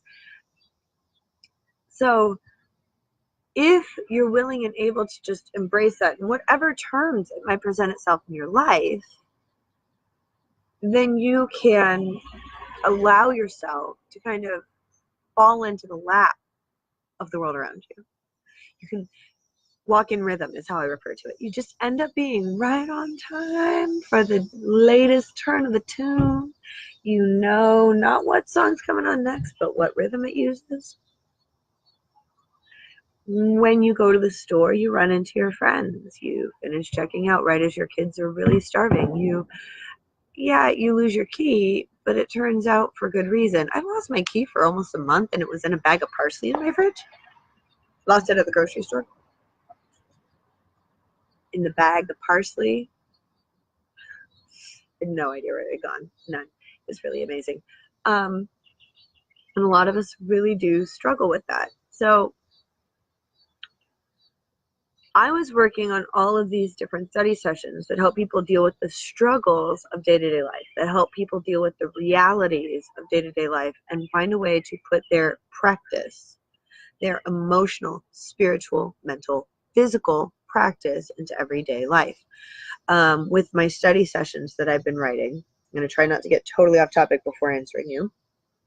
With the study sessions I've been writing, my goal was to really cover the anything is possible introduction. Now, what is probable for you? I'll drop the subject. Now let's talk about energy and how it works and how we understand it, how we process it, how we play with it, how we ignore it, how we get into it. And that sooner or later turns into how do we overlap with our world around us? How do we speak to trees? How do we run into somebody in the hallway and just suddenly, we're in a bad mood? Because some of us do. Okay, so that leads very quickly into what are our gifts and how do they work and how do they function. I was going to cover the Akashic Records next, pardon me. That's hopefully the very next thing I'm going to write on once I finish my fairy tale. Bird just flew by. And here's the thing. I don't fight the status quo in my life. As I mentioned at the very beginning of this, I don't try to tell the storyline where it's going to go because I'm assuming that we are in this journey together, and if it's relevant for me in talking with you, it's going to be relevant for us. So then I'm trying to work with these people where it's relevant for us, and I am trying to follow the rhythm of the world around me. So all of these things are coming into this conversation here, okay? I'm trying to work one-on-one with my students. I have one student, I have two students, I have three students, all at the beginning of this calendar year. I then have another student present herself to me who I'm trying to work with, and maybe her beau. And I'm trying to work with the both of them. And then I have somebody else present themselves to me as I would like to be able to work with you if we have time. I haven't actually reached out to her properly. I should be tagging her in these because I was trying to work out a way to meet up with her as well. And I had to confront it, just really look at the world around me and confront the reality that I can't do all of that. The universe might be calling, but if I'm trying to meet one-on-one, and so it said, this is 2.5 hours long because if I were having a real life face-to-face study session, it would be 3 to 4 hours. My daughter is in the window. It would be 3 to 4 hours of sitting one-on-one with someone and joking and laughing and eating and having a beer or two and putting our feet up and then playing with the kids. True story. Doing some laundry. Oh, hold on a second. I gotta go to the bathroom. 3 to 4 hours of that. I can only really do that 2 days a week. No, I can fake 3 days a week. And that is where you all came from. Or at least this came from. I try to put something together that anybody can just play in the background while they're working or something, and I will keep you guys company for a little while. And anyone who wants to join in, I would like to treat it as a what's relevant for you right now kind of scenario. But literally any one of my students is able to sign on to this, and typically I have one or two of them on most of the time. Other folks that I want to work with that I haven't been able to, like Jennifer, she pops in and hangs out with us too, and that way she lives out of, well, currently out of state, but she lives out of town, and I can't work with her. Yay, says Sheena. I can't work with her in person. Anyone who wants to work with me can, using this format and my study sessions, which I'm trying to treat as a course curriculum right now, because I want to be able to give you guys real direction, and not just talk about it. Talk about it so we can get to this.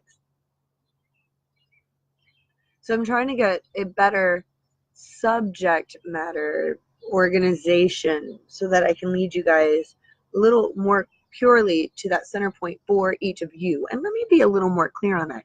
It's not mine. It's yours. It's you that I want you to discover. So I can talk to you all day long about my path, but that's not what I want you to discover. So please, yes, please, Sheena, be a satellite student member from afar. That is absolutely fine. Anybody is welcome to. Please keep coming to these live sessions. If nothing else, you make it me not feel like I'm just shouting into the wilderness. I like that. I like likes on my posts and comments, and I love all of the feedback because then I feel a little more willing to just keep doing this crazy thing. And that way I can encourage you guys to do your crazy thing. Try. Put down your cans. See what all you can if you do. Let yourselves open up to the possibilities that you're living with, and let yourself be comfortable with who you are and what you want, and the real possibilities. Now, am I comfortable with all of my possibilities? And I've got a lot of them right now, and I have been working at them for years, just ticking away at each of them, and now they're all falling into place right around now. I have a sculpture show scheduled for August I need to get ready for. It's in Coshocton, and it is an open show. Anyone can go there if they are a Coshocton native. But I specifically got permission ahead of time because it's really hard to know that an open invite, no, that means you. I have a lot of shows that I could apply for, and I'm starting to get to the point where I'm willing to. I need to make enough of my finger paintings that I can make an oracle deck. I need to make enough of my, what I refer to as my nightmares, that I can make another oracle deck. I need to finish my fairy tales. I need to finish my study sessions. I need to write books about the guild. And I'm working in engineering, so I can totally overlap. And I'm traveling all over now with the guild, going to places because I love them. And I bring my kids who don't help around the house much because they're just really getting to the point where they all are figuring it out. But then they do. So it's sad. And they'll work really hard for an entire day or a couple of days. Real life. And I do my best to make sure they all know how much I adore them. And the guild is my family too. And then my blood family sits there like, hello, Beth, are you around? Yeah. They're just busy. So I know, no, Sheena, I love the fireflies too. I'm so grateful that this time of year, I don't even know what I'm going to do to make sure I can have stable, coherent broadcasts once it's not beautiful weather out on Mondays. Might have to figure that out. I just got a feeling next week it'll be raining.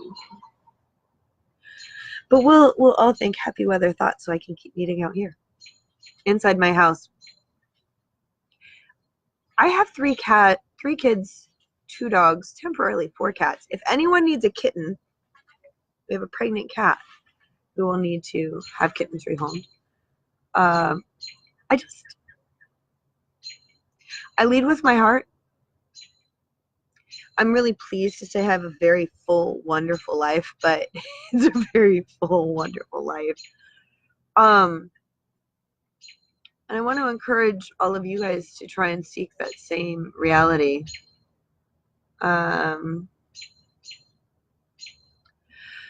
I want everybody to try and find this peaceful, not status quo, because that word has so many connotations that don't apply, but this peaceful, true reality in their own lives, where they can lead with their heart and they can trust that it will go in the right direction, and they learn how to tell the difference between positive direction and control need. You'll have that control need, what I was talking about earlier about behave. We're all taught a certain amount of just emotional control of the world around us. I try my very best to share the joy, the love, the positivity of so much of this world. And I try to share it with all of you, but as our study sessions progress, I would like to help foster that in each of you. What are your gifts? What are your skills? What is it you seek? If you could have anything, as I keep writing in my story of the search for the shape-shifting warrior, I just do things. But if you were able to talk to the shape-shifting warrior, what would you want to know? Hi, I just do things. And so do you. And if you could do anything, what would you do? And if you can do anything, will you let yourself? That's where we're going with a lot of these study sessions over the next few months, just so you know. I'm not planning on wrapping this up quick like. It is going to be a full-length book. My last book turned out to be 400 pages before the slimmed down edit. Holy crap. I have a beautiful collection of study sessions I'm very proud of. That's a lot of pages. And I need to get that organized. But see, I want to teach you guys. I want to teach you guys how to feel yourselves growing. Thank you for closing that. I appreciate it. I know, and I wonder if that might be why. I appreciate you. My friend left his trunk open and my neighbor just closed it for him because he's fabulous. And I didn't run across the yard, and I kept thinking he was coming back out. He didn't. Anyway, you guys know how a tree grows? Like, obviously. But do you know how a tree grows? It reaches down first, and then it reaches up. And if it can survive with how far it's reached up, then it grows further down. And once it's got that there, and then it reaches further up, it doesn't really think, oh, I'm going to look stupid doing this. It thinks, oh, that's where my roots can go to support me. So that's how I'm going to grow up so that I'm supported. It doesn't think, I'm going to be funny shaped if I grow around this other tree. It's just like, oh, there's this other tree here. Okay, cool.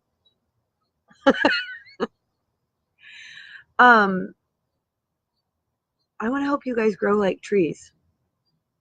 Here's where I can grow.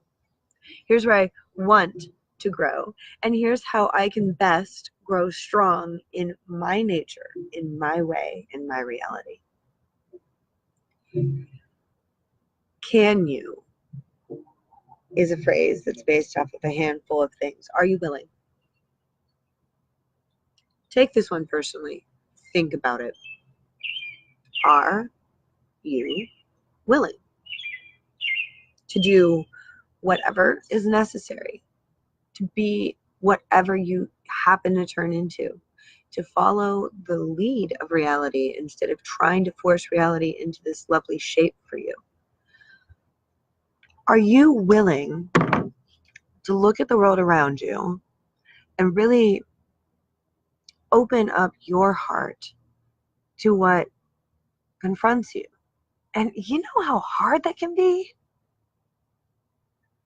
Dealing with addiction in your life or in somebody else's life, I couldn't quit smoking until I confronted what I was satisfying with my nicotine habit. I would go outside and just need to go outside and check out because I never gave myself permission to take a break.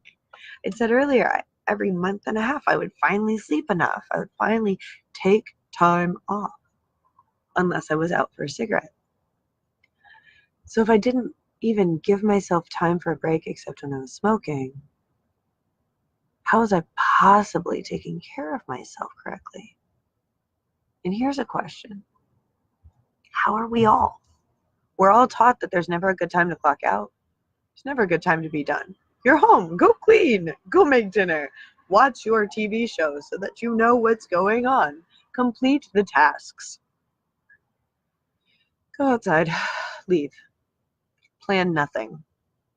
Bring only a card and maybe your keys to the house so you can get back in. Put them in a pouch. Pretend you're not wearing it. Go. Let your feet lead you. Be nice to the people who are nice. Stay away from the people who are not. And let yourself have a mini adventure. Maybe it's just walking to the corner gas station. We've been taught that we can't walk to the gas station because that's what people who don't have cars do. But walking a quarter mile is what everybody's always recommending, right? A quarter mile a day, a mile a day would do wonders for all of us. Just go for a walk, all the doctors say. And we're like, when? Sheena says she wants to be a birch tree. You and me both, sister. When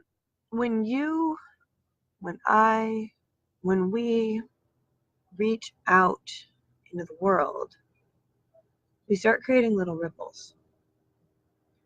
When we grow, we create this blueprint for other trees around us to grow around and into and through.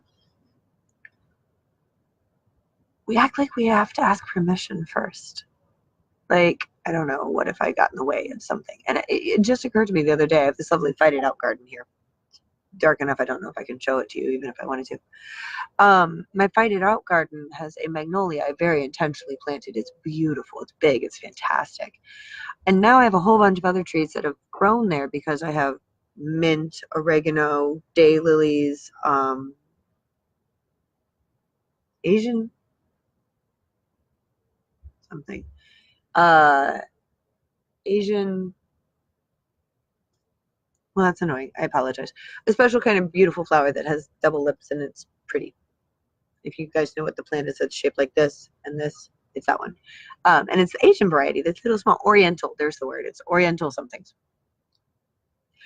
And I have all of these plants growing side by side by side by side by side. So it's whatever wins.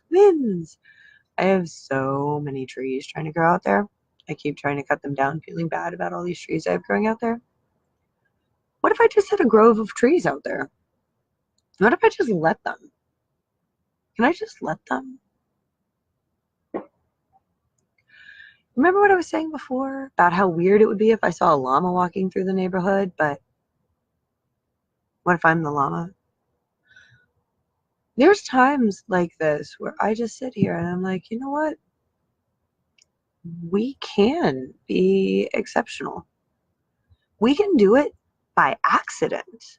And we don't have to ask permission, and we don't have to fit a certain cookie cutter shape, and we don't have to be exactly like everybody else or even kind of like everybody else. I am allowed to rejoice in the fact that I love shopping at Goodwill, that I can find everything that was ever in style ever at Goodwill, and I don't have to be locked into whatever the current fashion craze is, that there's only 6 specific styles that are in right now, and that's all I can buy off the racks. Aisling, sewer pipe issues? Oh, you have a valid point. Not on my property. The place where I'm growing the trees, for better or worse, is near the city sewer system, but not too close and totally on my property. So I just didn't realize it was an option, though. Never seriously considered it. So now I do need to look at the trees as, okay, if this is a serious option, what do I want to do? And that's what I want for all of you. I want for all of you to admire what appears to be the moon rising behind me. I'm a fangirl over the moon. I ooh and all and freak out over it. But I want all of you to be able to, anyone who is working with the guild, to be able to look in the mirror and go, oh my God, I love you. Not like, hey, what's up? I mean, that's cool too. You know, hey man, how's things? But like, actually feel willing to say, I'm kind of a badass. I don't suck. And do you know why I don't suck? Because I focus on all the things that I look at the world and I say, that rocks. And that's what I base my life on. So now, after focusing on things that rock for so long, I can't possibly suck anymore. Did you all hear how simple that is? Especially those of us who do have the depression, anxiety, etc., etc., etc. We all have this overload internally of being not enough, not quite enough, not appropriate. Oh, that was one of my favorites growing up. Did you know that? I'm not appropriate. But wait, we can be. We can all fangirl over the moon together. We got our peeps, yo. We have a place where we fit in, and we're focusing on all these things that just rock so much that our life really can't possibly suck. If we really let it, it can be an amazing place. We can welcome each other exactly the way we are. I welcome you, all of you, exactly the way you are. I am doing impossible things in my life, things that make no sense. They're not possible, really. And they're happening because I was willing to believe that they could. I would like you to do the same. Not because I said so, not next month, now, today, tomorrow, next week, next month, next year. I would like you all to very much consider opening your life to the possibilities. And get this, say yes. Don't say yes. Say yes. Include the exclamation points, the big hand like this. Include all of the stupid and the silly. Play. Have fun. Remember that from earlier? Have fun. Include the awesome, not because you have to, not because you ought to, but because you want to. And let your life be something that every day you wake up and you're like, yes, I get to do this. Scary? The War of Art. We're going to talk about that in a week and a half. And the War of Art covers that in a lot of depths. I want people to seriously consider the War of Art as a book that you should read right now. If you are on at this point, assume that this is relevant to you. If anything I'm saying rattles your cage. Jennifer says, can I wait till I get this transformation done first? I think it's going to parallel. The world tends to parallel. It tends to not be as linear as all that. So yeah, you're probably going to find a little bit of both.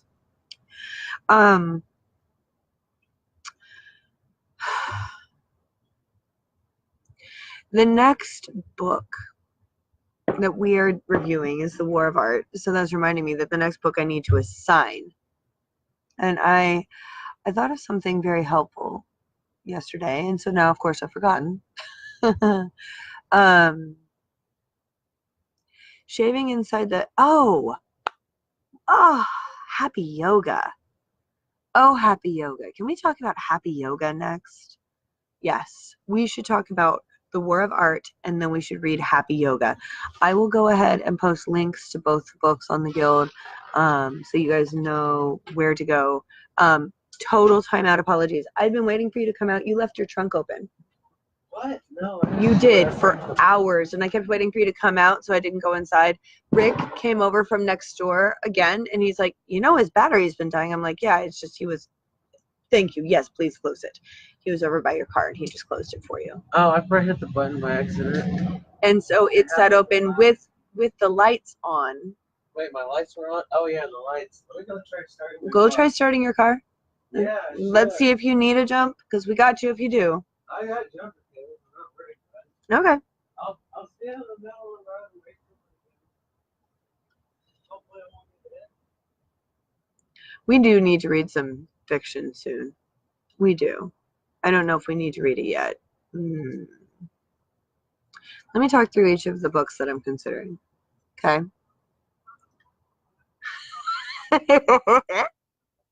You guys know each other. Wolf is over. And Graham just said hi to Wolf. I'll pass it along, sweetie. So here's the books I'm considering. There's The Incarnations of Immortality. The car started. There's the Incarnations of Immortality series by Piers Anthony, and that's a pretty intense series, and it's very relevant to a lot of what we do here. So I'll tell them hi from both of y'all. So the Incarnations of Immortality series covers a lot of depth on, oh gosh, I know, Aisling, and easy reads. Oh my gosh, you know how many times I've gotten frustrated with people who don't understand that easy reads are sometimes better for the soul because you read them. Oh, I haven't read Nox yet. I need to. I own it now, and I haven't read it.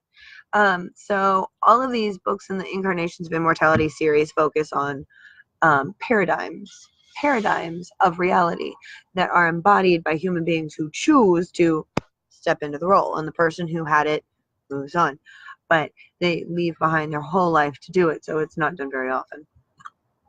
All of the major paradigms of our world, the fates, God, Satan, death, war, not love, but earth, which is a little bit of both, kind of ish. Aisling, can you help me? I'm forgetting the other one. And then Nox showed up later. All of these beings. Oh, time. Oh, that was an incredible book. All of these beings embody different core concepts. Graham and Jennifer both say hi, Wolf. Hi, everybody. All of these humans embody core concepts of humanity. Time. Thank you, Aisling.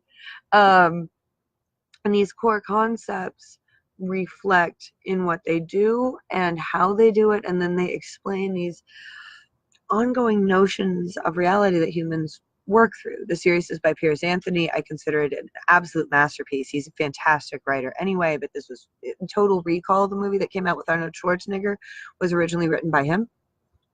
At least I believe so. Correct me if I'm wrong.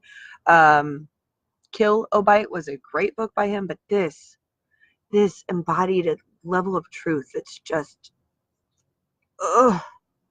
It's come up a lot lately, so let me recommend it highly. Fates. Yeah, the Fates I mentioned, yes. The story is so vital to so many people, but it's 8 books now, so this is not a small thing. I will definitely probably launch into it. I don't know about next. The Reluctant Shaman is another really good book about really facing the shadows of the things in your life that you are being challenged with in this regard, in this magical spiritual sense. And it follows somebody's experience of it.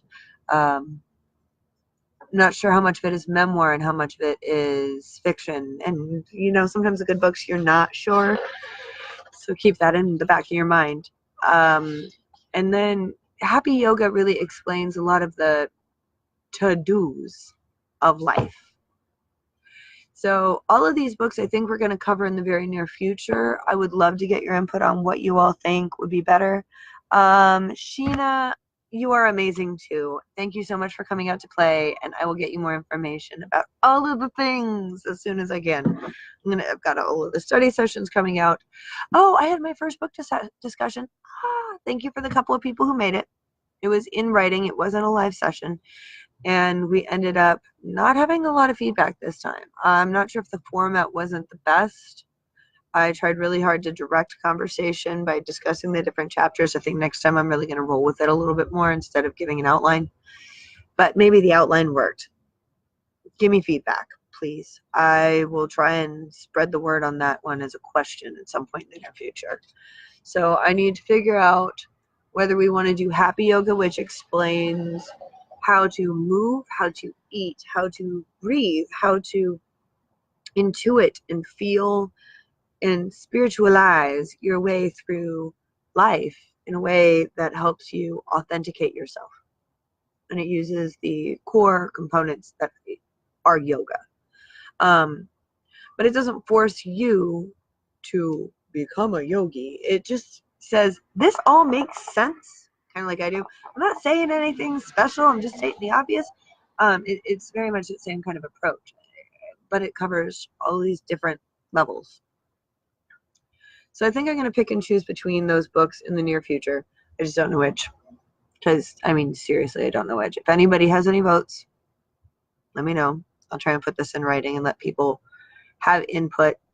It'll probably be a post that I put out there in the next couple days. Now, I am trying to talk you guys through the different abilities that people have. As in the different things that people could look in their mirror and be scared by. Okay? Let that one reverberate for a minute. The abilities that we have as human beings scare the shit out of most of us. Even the idea of being a world-class mathematician. Are you allowed? Are you allowed to be the best at anything? Are you allowed to be the worst at anything? Are you allowed to honestly say what you are? Are you allowed to set this blueprint for another tree to grow up around you? Are you allowed? Yeah. You can do anything, right? I want to help you guys do anything. I want to talk through being able to do anything. But how? So first I talk about the reality that anything's possible. Then I talk about what I mean by energy, by the potential of magic. We talk about the Celestine prophecy, which works with the push and the pull of energy. It works with the reality that is energy. It teaches us how to confront our own struggles with starvation, like these spirits that I've talked about, our own lifetime experience of starvation and deprivation that many of us have to struggle through. And then I start confronting the shadows we all keep under our beds, in our closets, and in the next room. First, I mentioned special abilities. I mentioned empathy. I'm going to go into a few others that really play with energy. We're going to talk about some of the science of it. We're going to talk about how elements play together. Then we're going to talk about relationships, because if anything's going to be hiding under our bed, it's our diaries. You got to learn, remember, how to take your real life into your real life. Magic really needs to not exist in its pretty box in the corner. And we have to let it, hide it in, so that it can invite us out. Oh my goodness, bugs. So if I give you guys permission to do anything and I don't help you confront your shadows, what happens when you see a shadow?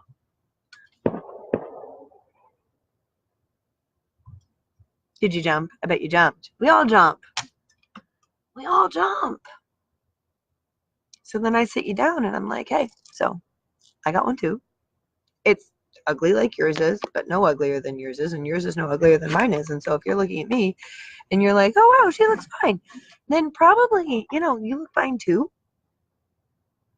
If you're okay with me just swatting the bug off my plate and trying to find it in all of my stuff while I'm talking to you, then I'm pretty sure that whatever you're doing right now isn't nearly as embarrassing as you might have thought. Case in point. as we each go through our day, as we each play with this moment, we first all need to realize that we are an active participant. Hear that? All of you guys quietly listening over there? The fact that you are quietly listening makes you an active participant. Contradiction. You are actively participating by encouraging me, by listening. Thank you. You are actively participating by hopefully applying this in your world and letting it come back up in your thoughts later. You are actively participating in your day-to-day life. And if you choose to, you can begin taking all of that awesome that we were talking about earlier and acting it out. Now, when I went to school for something I found absolutely intriguing, I got totally bowled over by imposter complex. Ever heard of it? Oh, well, you have. You just maybe didn't know it. I'm not really a parent. I just had a baby. I don't actually know what I'm doing, says everyone, ever. I'm not sure if you'd call me an art historian. I've just taken a few classes and I'm kind of obsessed with the subject matter. It's not, you know. If you've taken a few classes and you're kind of obsessed with the subject matter and you study it on your own time for most of your life, you're probably an art historian. If you're rolling in life, but only in these certain categories, it doesn't mean that you are a star on a show because you're obsessed with the show. But chances are, if you wear cowboy boots and ride horses because you're really obsessed with that whole lifestyle, you might kind of be a cowboy, cowgirl, whatever. And that is what I try to convey in my study sessions. And here's a big thing. You guys hear all my stories about my life, you hear all the ways that I apply my life, etc. It's because I try to be a good example. Nothing scary there. You can do anything, so that means I have to. Thank you. Thank you very much for being my incentive. And hopefully for allowing me to be yours. Because I am willing to try. I hope you are too. I can't tell you to just try without giving you permission to, one, fail, without being willing to do it myself, without being willing to stand by you while you struggle or exceed. Because, by the way, you can struggle or you can exceed. There's nothing wrong with that. How do you get moving, though? How do you start? Now, the study sessions, this, somebody asked on the Indiana Pagans website, I think, on Facebook group, sorry, not website, group on Facebook, does anybody have any regular lessons or anything? And I turned to the lady and I said, I work with students all the time. I can write up the stuff I need about, talk about. She's like, yeah, you could. Michelle, you were the first person to encourage me. You were the first person I mentioned all this to. Thank you. Love you so hard. Aaron Zimmerman, you were like one of the second, maybe third people I talked to. He is my fabulous husband. He backed my play. My students fell all over themselves about it. Not all of them. I think my one very chill student, Logan, they were like, okay. I'm like, but do you think it'll work? And they're like, yeah. And there's my encouragement. I wasn't doing anything like this before January 9th. I was involved in the Guild of the Gods on the Facebook, but I really didn't have much of a voice there. I did these rituals, but I only really spoke up at the rituals, and a lot of times I would pass the conch as a big part of every ritual. I don't think that mine should be the only voice in the wilderness. I think that we are in this together, and we need to share that experience in a very intelligent, open, accepting kind of way. So when I'm working with all of you, know that all of this became possible because in early January, And a bunch of things stack up and point at this in the same direction. A bunch of students present themselves that I really couldn't address all at the same time. And I began to try and reach out to the greater audience and just pray that I wouldn't make an ass of myself.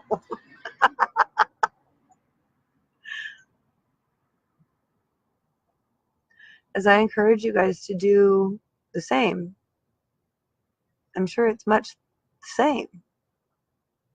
You're trying to just do really terrifying things and not make an ass of yourself. And there's no way to know. There's no way to know that you're going to do a perfect job. It doesn't mean you have to settle for imperfect. Because I'll tell you what, if you try to be perfect and you fail, you're still going to end up okay. I know a lot of people who do just that, and they end up very, very okay. And not because they're awesome.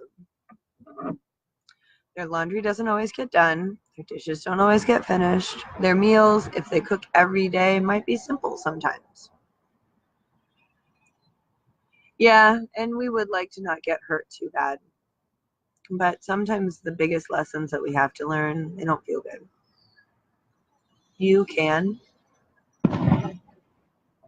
You can. It can be a very painful lesson.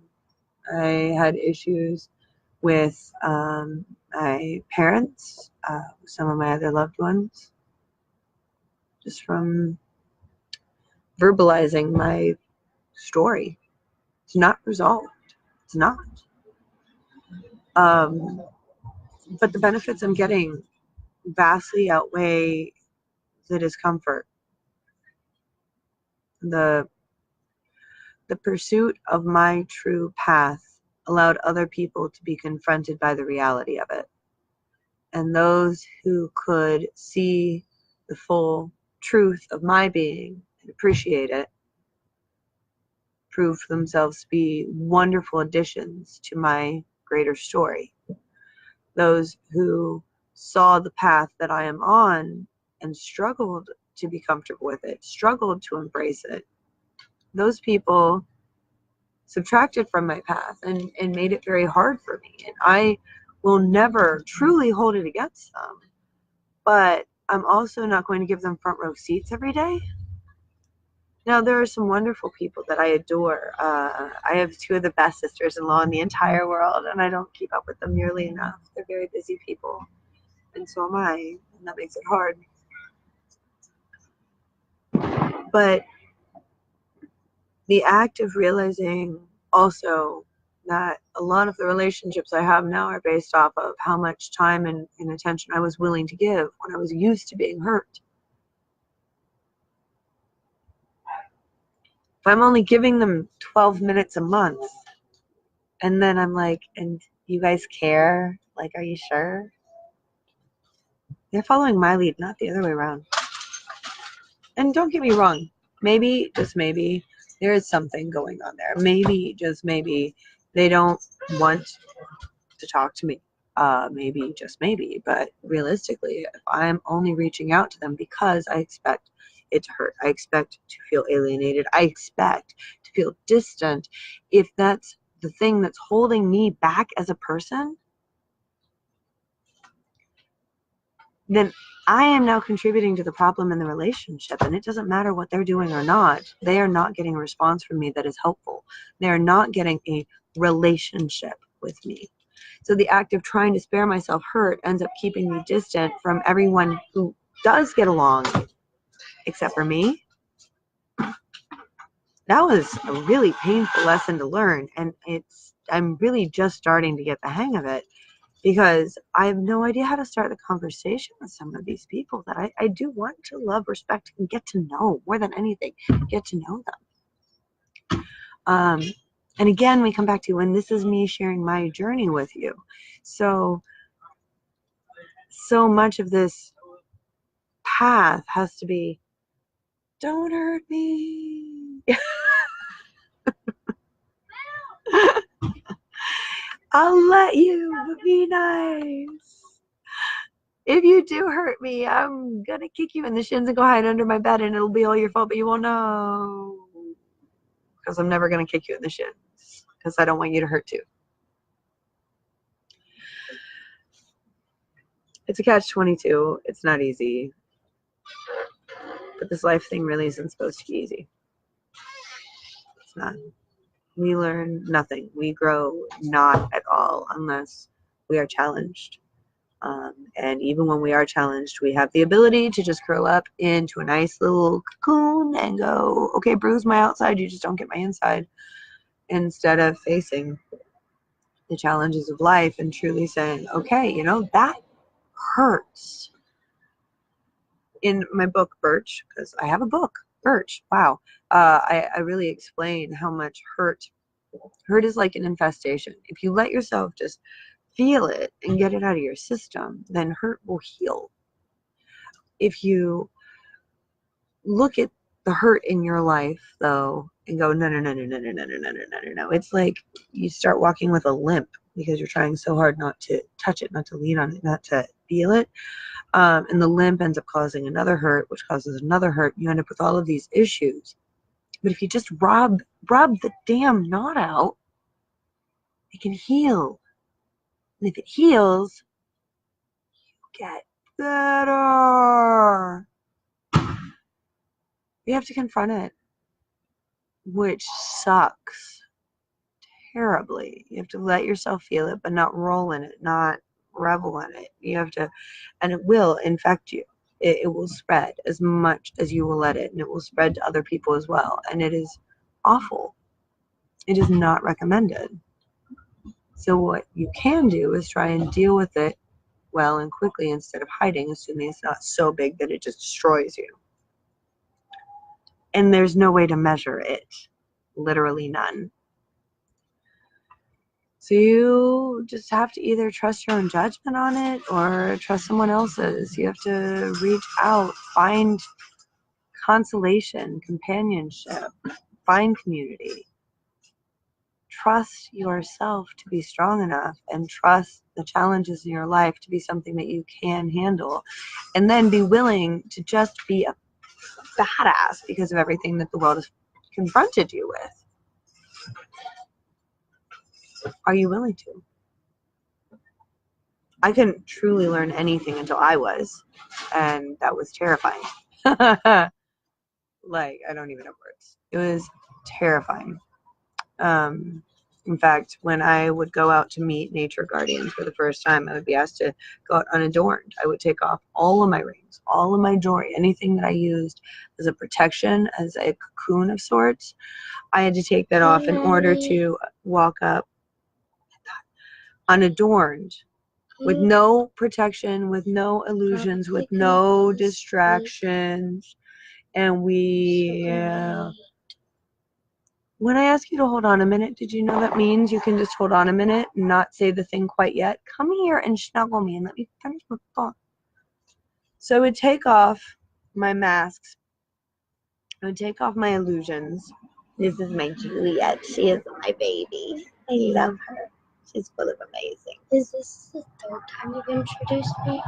It's my third study session. I don't know if it's the third time I've introduced you. I'm pretty sure it is. Say hello, Juliet. Hi. So if we take off our illusions of ourselves and we wear our true honesty, then other things can decide whether or not they want to deal with us. Now that means that Jennifer says hello. It means that we can also choose to respond. Oh, Aisling says hi too. Yes, her name is technically Juliette. And that's Graham. She's a sad baby doll. Hi, Graham. So if we choose to confront the world with our illusions off, that also means that the world can see us with our illusions off. And it means that we can choose. Scary. What we want in based off of our standards. Because we're expected to have standards. Oh, Jennifer, It's don't okay. even stress. We didn't think you knew. She's a little Juliet. So she's the ETTE. So if we each were to open ourselves up to saying, I want you and forgive me, but I don't want you, it turns out that the people who don't want us around, we don't really want around, vice versa, typically, with rare exceptions. If we really consider that someone is not good for us and we're willing to say that out loud, we can end up healthier, happier, safer. And just as a fun anecdote, and also because I'm actually getting to the end of my time, y'all, she is so cute is what she is. Mwah! Here's the thing. My kids have been raised in this environment that I'm telling you guys about, that I consider the guild to be based on, the foundations of paganism, honestly, regardless of whether people agree or not. It's not glitching, it's perfect. Yes, correct, but it's recording just fine. Okay, because I've got 4 more minutes of time that I was going to record. No offense, guys, I am wrapping up. But I have this fun anecdote for you first. I think that paganism is based foundationally on the concept that you do you and look into what fits you and take care of us as best as you can based off of what you consider best. Pretty simple. Overly simple, some people say. My mom says there's not enough rules. I'm like, oh, that's kind of a big couple of rules. Are you kidding? Well, here's the thing. My daughter has been raised in this you do you environment, and she went to the shedding, to the spreading our wings themed summer solstice event.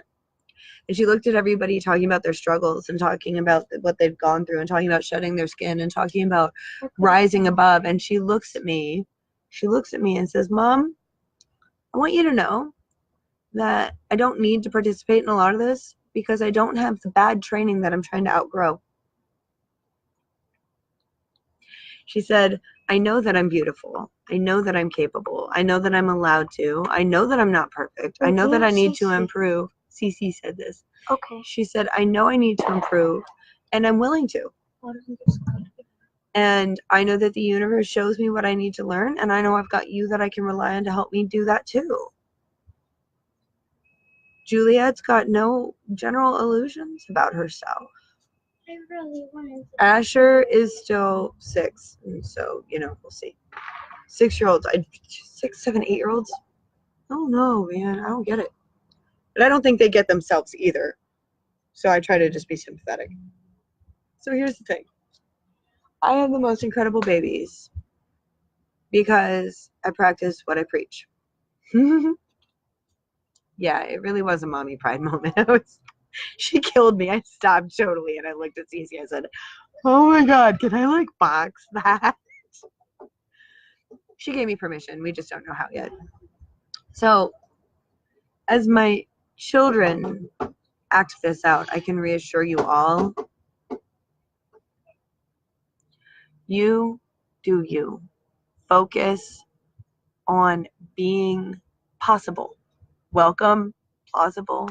Focus on what you want out of life and what you can comfortably expect out of life based off of doing what rocks, becoming amazing, and crane your neck into the video screen and cuddle with your kids online because you can. No one's actually going to stop you from being amazing except you. So please just don't. I love you guys. I really do. All of you, thank you so much for coming out to play with me. I really appreciate you, and I hope to see you soon. I am grateful to be able to continue working with you. But I think I might have someone who needs me now. I think she's going to bed or something. Said Juliet. I do have incredible children. I'm really lucky, and I'm really happy. Now, Juliet, help me say goodbye. Bye. Bye. Nina, until I get to you. Absolutely, Jennifer. Much love at all you guys. All of you beautiful people. You really do make my world better. Just from being. I was out of the screen. I ran on a horse. Guess what I just got? Asher!